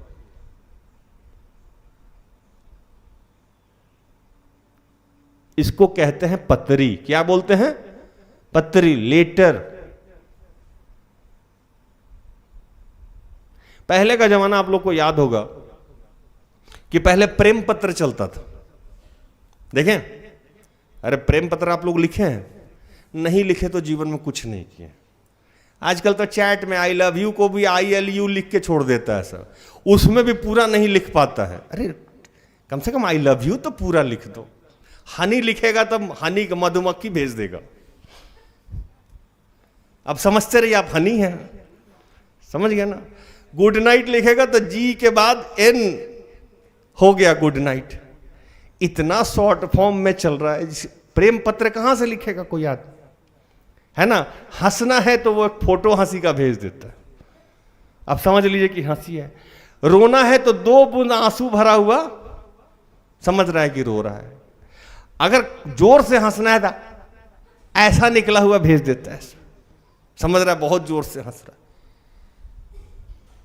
इतना ना सब कुछ इतना सॉर्टेड हो गया है, छोटा हो गया है कि आदमी प्रेम पत्र कहां से लिखेगा। पहले के जमाना में प्रेम पत्र होता था, लड़का किसी लड़की को प्रेम पत्र देने के लिए महीना दिन से सोच रहा है ना। वो पानी भरने जा रही है, खड़ा होकर चुपचाप निहार रहा।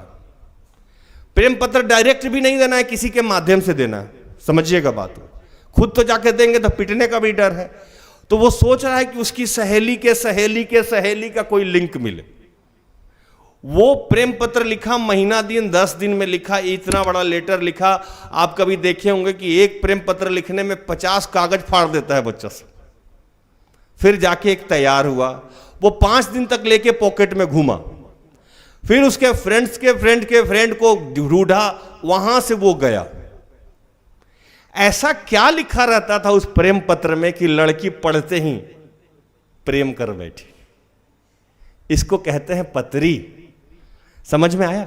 आपको देखते ही लोगों को यीशु से प्यार हो जाए, आपको देखते ही लोग अभिषेक से भर जाए, ये पत्री है। आप नियम कानून मत समझाइए उसको, आप जाति धर्म मत समझाइए उसको, आप बपतिस्मा मत समझाइए उसको, आप ज्ञान मत दीजिए उसको।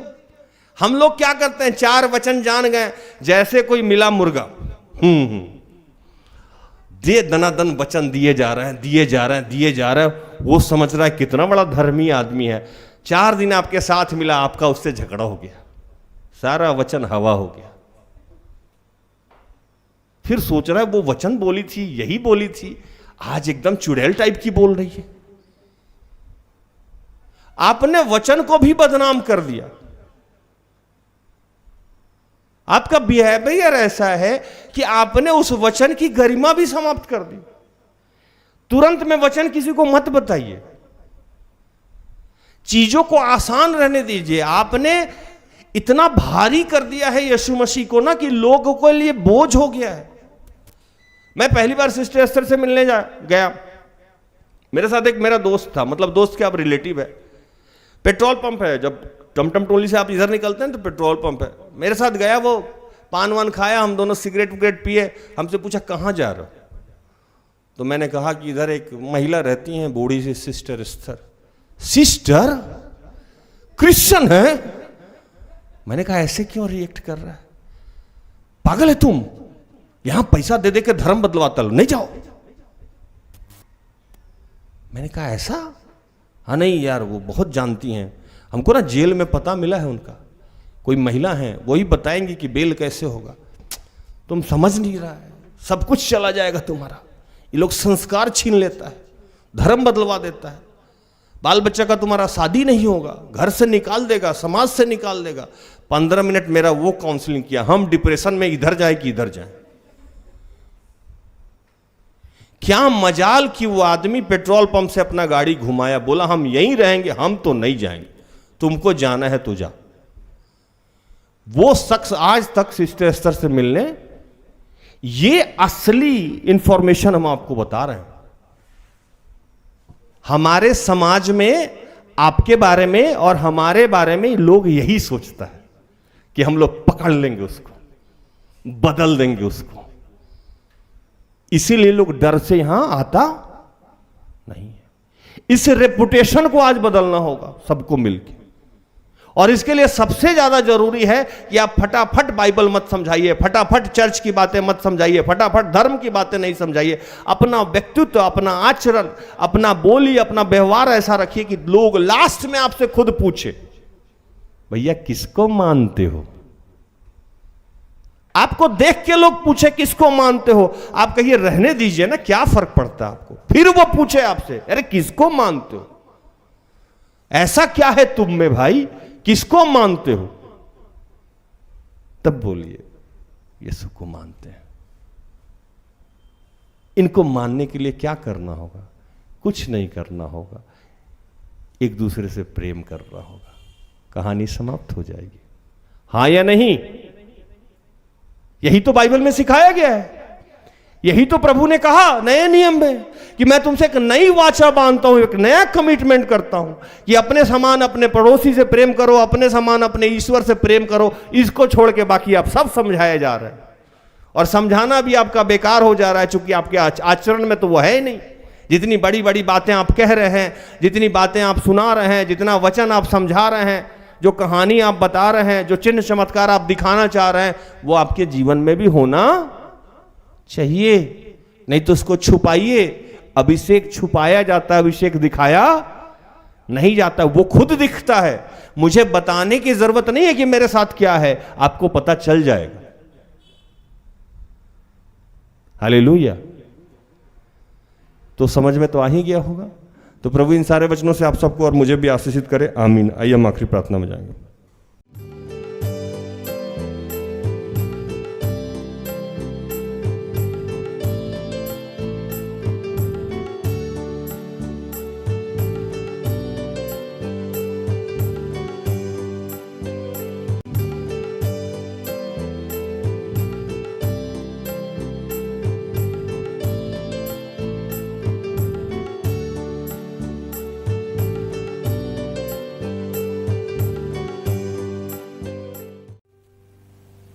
आइए हम प्रार्थना करें, खड़े हो जाइए। इस वक्त सर्वप्रथम हम क्षमा मांगेंगे प्रभु से।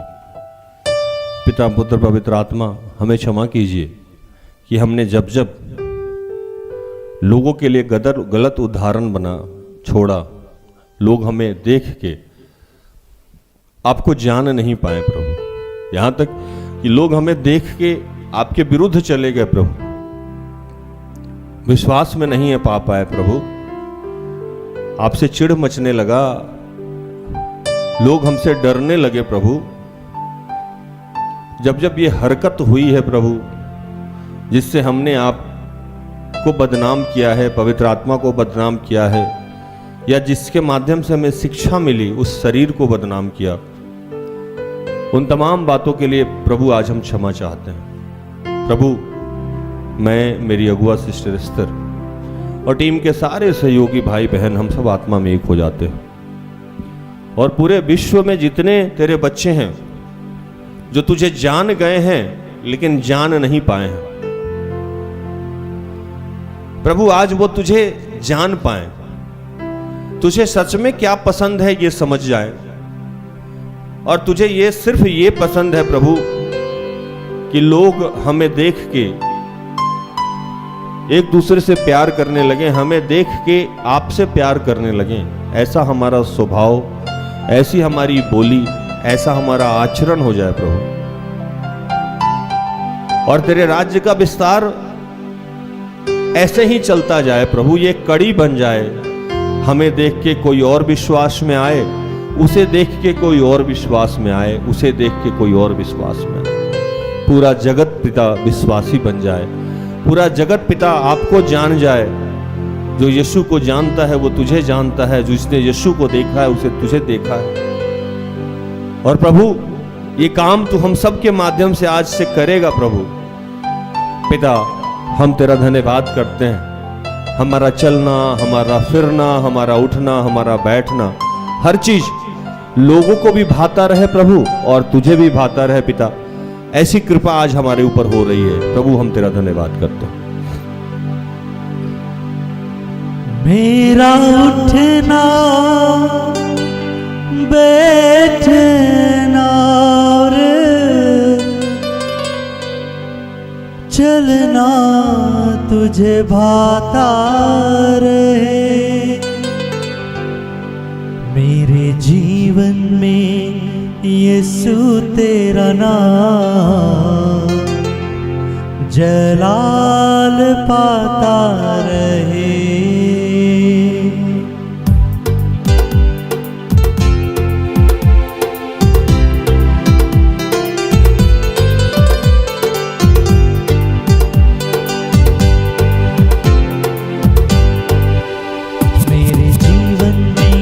तेरा नाम जलाल पाता रहे। मेरे जीवन में यीशु तेरा नाम जलाल पाता रहे। मेरे जीवन में यीशु तेरा नाम जलाल पाता रहे। मेरे जीवन में यीशु तेरा नाम जलाल पाता रहे। मेरा उठना बैठना और मेरा उठना बैठना और मेरा उठना बैठना और मेरा उठना बैठना और चलना तुझे भाता रहे। मेरे जीवन में यीशु तेरा नाम जलाल पाता रहे। मेरे जीवन में यीशु तेरा नाम जलाल पाता रहे। यह पिता, जितने तेरे बीमार बच्चे हैं मैं उनके लिए प्रार्थना करता हूँ। Harish, Bibha, Godwin, Arun, Raka, Prakash, Pushpa, Kishore, Vrajit, Sipian, George, Ritesh, Sanju, Anjali, Varnadatt, doctor Stella, ऐसे जितने लोग बीमार हैं प्रभु, किसी का हेमोग्लोबिन कम है, किसी के पैर में दर्द है, किसी के कमर में दर्द है, किसी के स्पाइनल कोड में दर्द है प्रभु, कोई एलर्जी से परेशान है प्रभु, किसी को दम्मा हुआ है पिता, कोई लूज मोशन से परेशान है पिता, किसी के हार्ट में प्रॉब्लम है, किसी के सर में दर्द हो रहा है, किसी के नाक से खून आ रहा है, कान में समस्या है, गले में दर्द हो रहा है प्रभु, डिलीवरी को लेके डरा हुआ है कुछ लोग प्रभु, किसी को टीबी की समस्या है, ब्रेन हेमरेज हुआ है, पैरालिसिस हुआ है, पीरियड्स की समस्या है, सिस्ट की समस्या है, पीसीओडी की समस्या है, थायराइड हुआ है, शुगर की समस्या है, बीपी की समस्या, पोलियो पेशेंट है, चल नहीं पा रहा है, अपाहिज है, ऐसे तमाम लोग प्रभु, उन सब के लिए प्रार्थना करता हूं। मैं, मेरी अगुआ सिस्टर एस्टर और हम टीम के सारे भाई बहन आत्मा में एक होते हैं।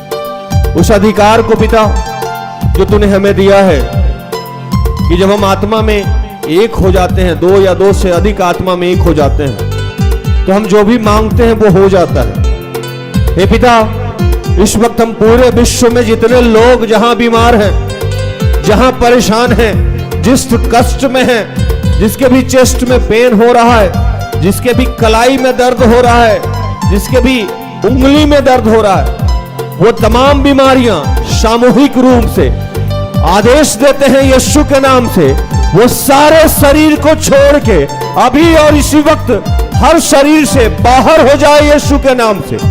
हर शरीर से यीशु, तेरे पुत्र यीशु के कोड़े खाने से हम सब चंगे हो जाते हैं प्रभु, किसी जड़ी बूटी और लेप के द्वारा नहीं प्रभु, तेरे वचनों में चंगाई है। इस वचन को बोलने के माध्यम से आज हर बीमार चंगे हो रहे हैं यीशु के नाम से।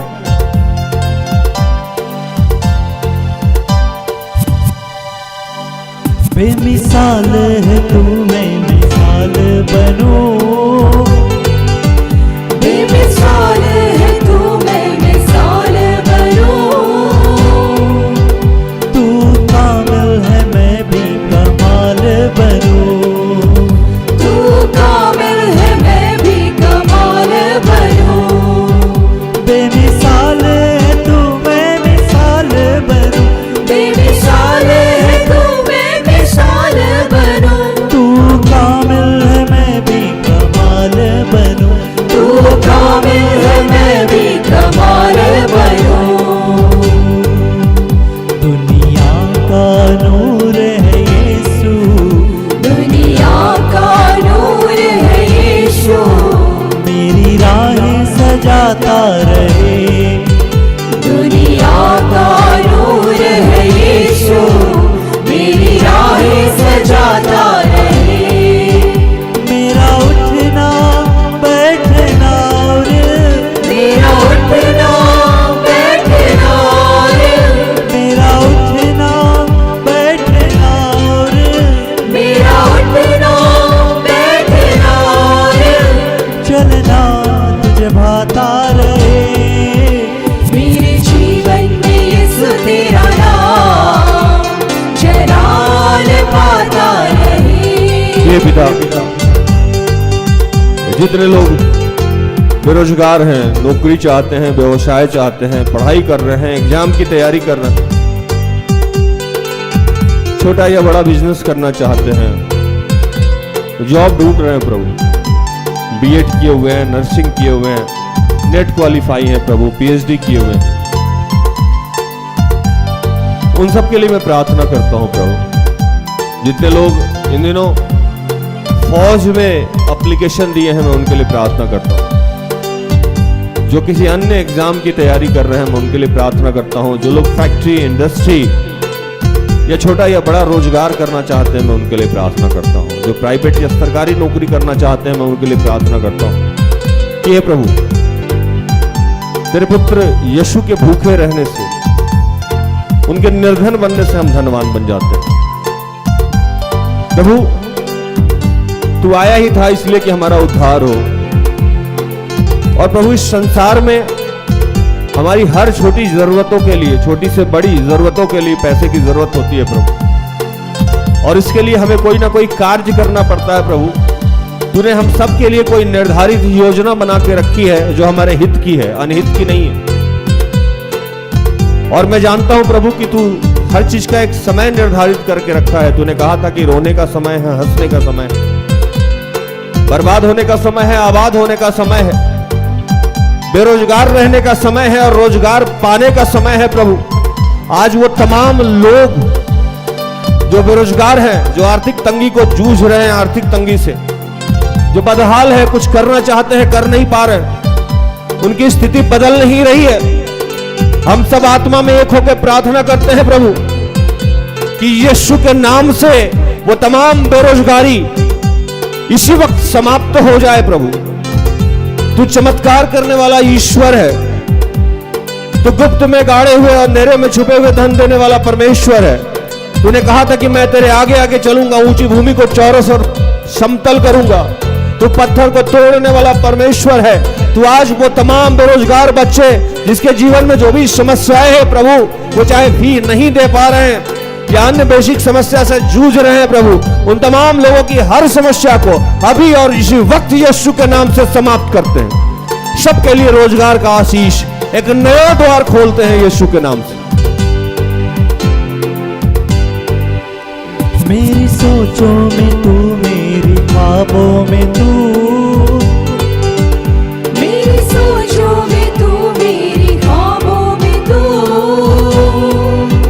हर सवालों में तू, हर जवाबों में तू, हर सवालों में तू, हर जवाबों में तू, मेरी सोचों में तू, मेरी ख्वाबों में तू, मेरी सोचों में तू, मेरे ख्वाबों में तू, हर सवालों में तू, हर जवाबों में तू, हर सवालों में तू, हर जवाबों में तू।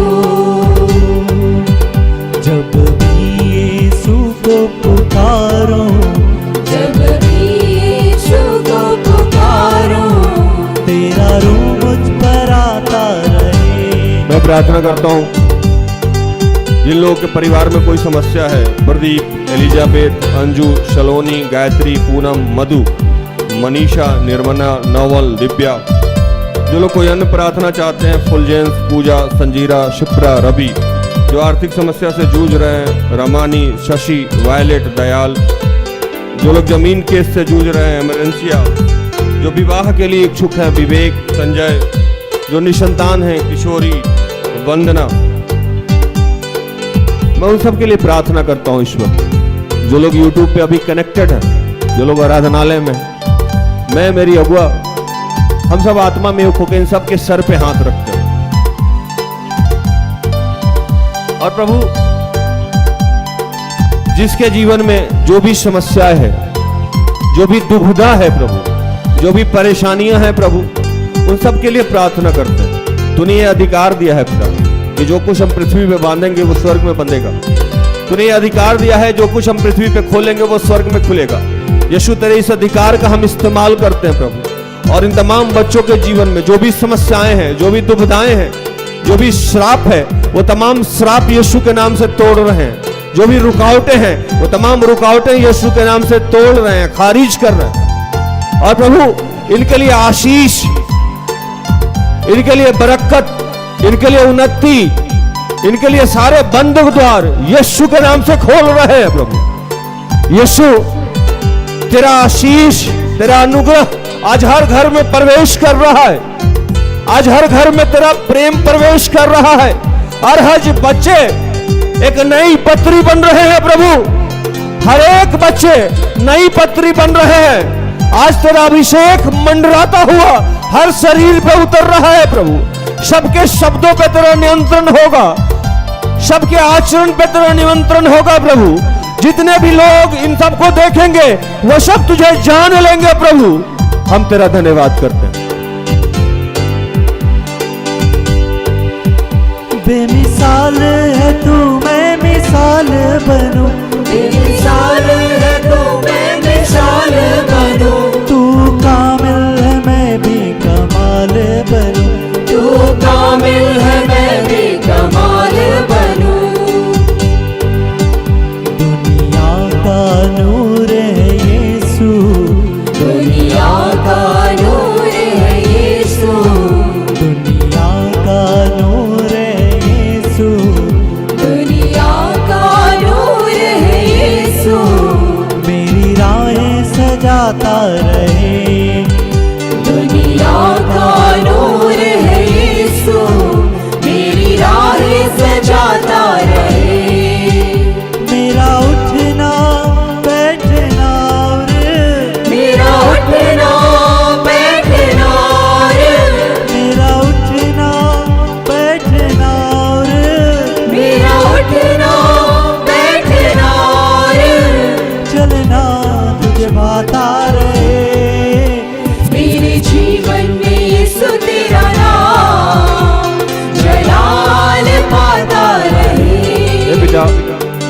हम प्रार्थना करते हैं इस देश के प्रधानमंत्री के लिए, राष्ट्रपति के लिए, जितने भी गणमान्य लोग हैं, मंत्रिमंडल में हैं, सांसद हैं, विधायक हैं, बड़े या छोटे पद पे हैं, मैं उनके लिए प्रार्थना करता हूँ। सरकारी और गैर सरकारी कर्मचारी हैं, प्रोफेसर हैं, टीचर हैं, शिक्षक हैं, डॉक्टर हैं, इंजीनियर हैं, आईएएस ऑफिसर हैं, पुलिस पदाधिकारी हैं, प्रशासनिक गैर प्रशासनिक पदाधिकारी हैं।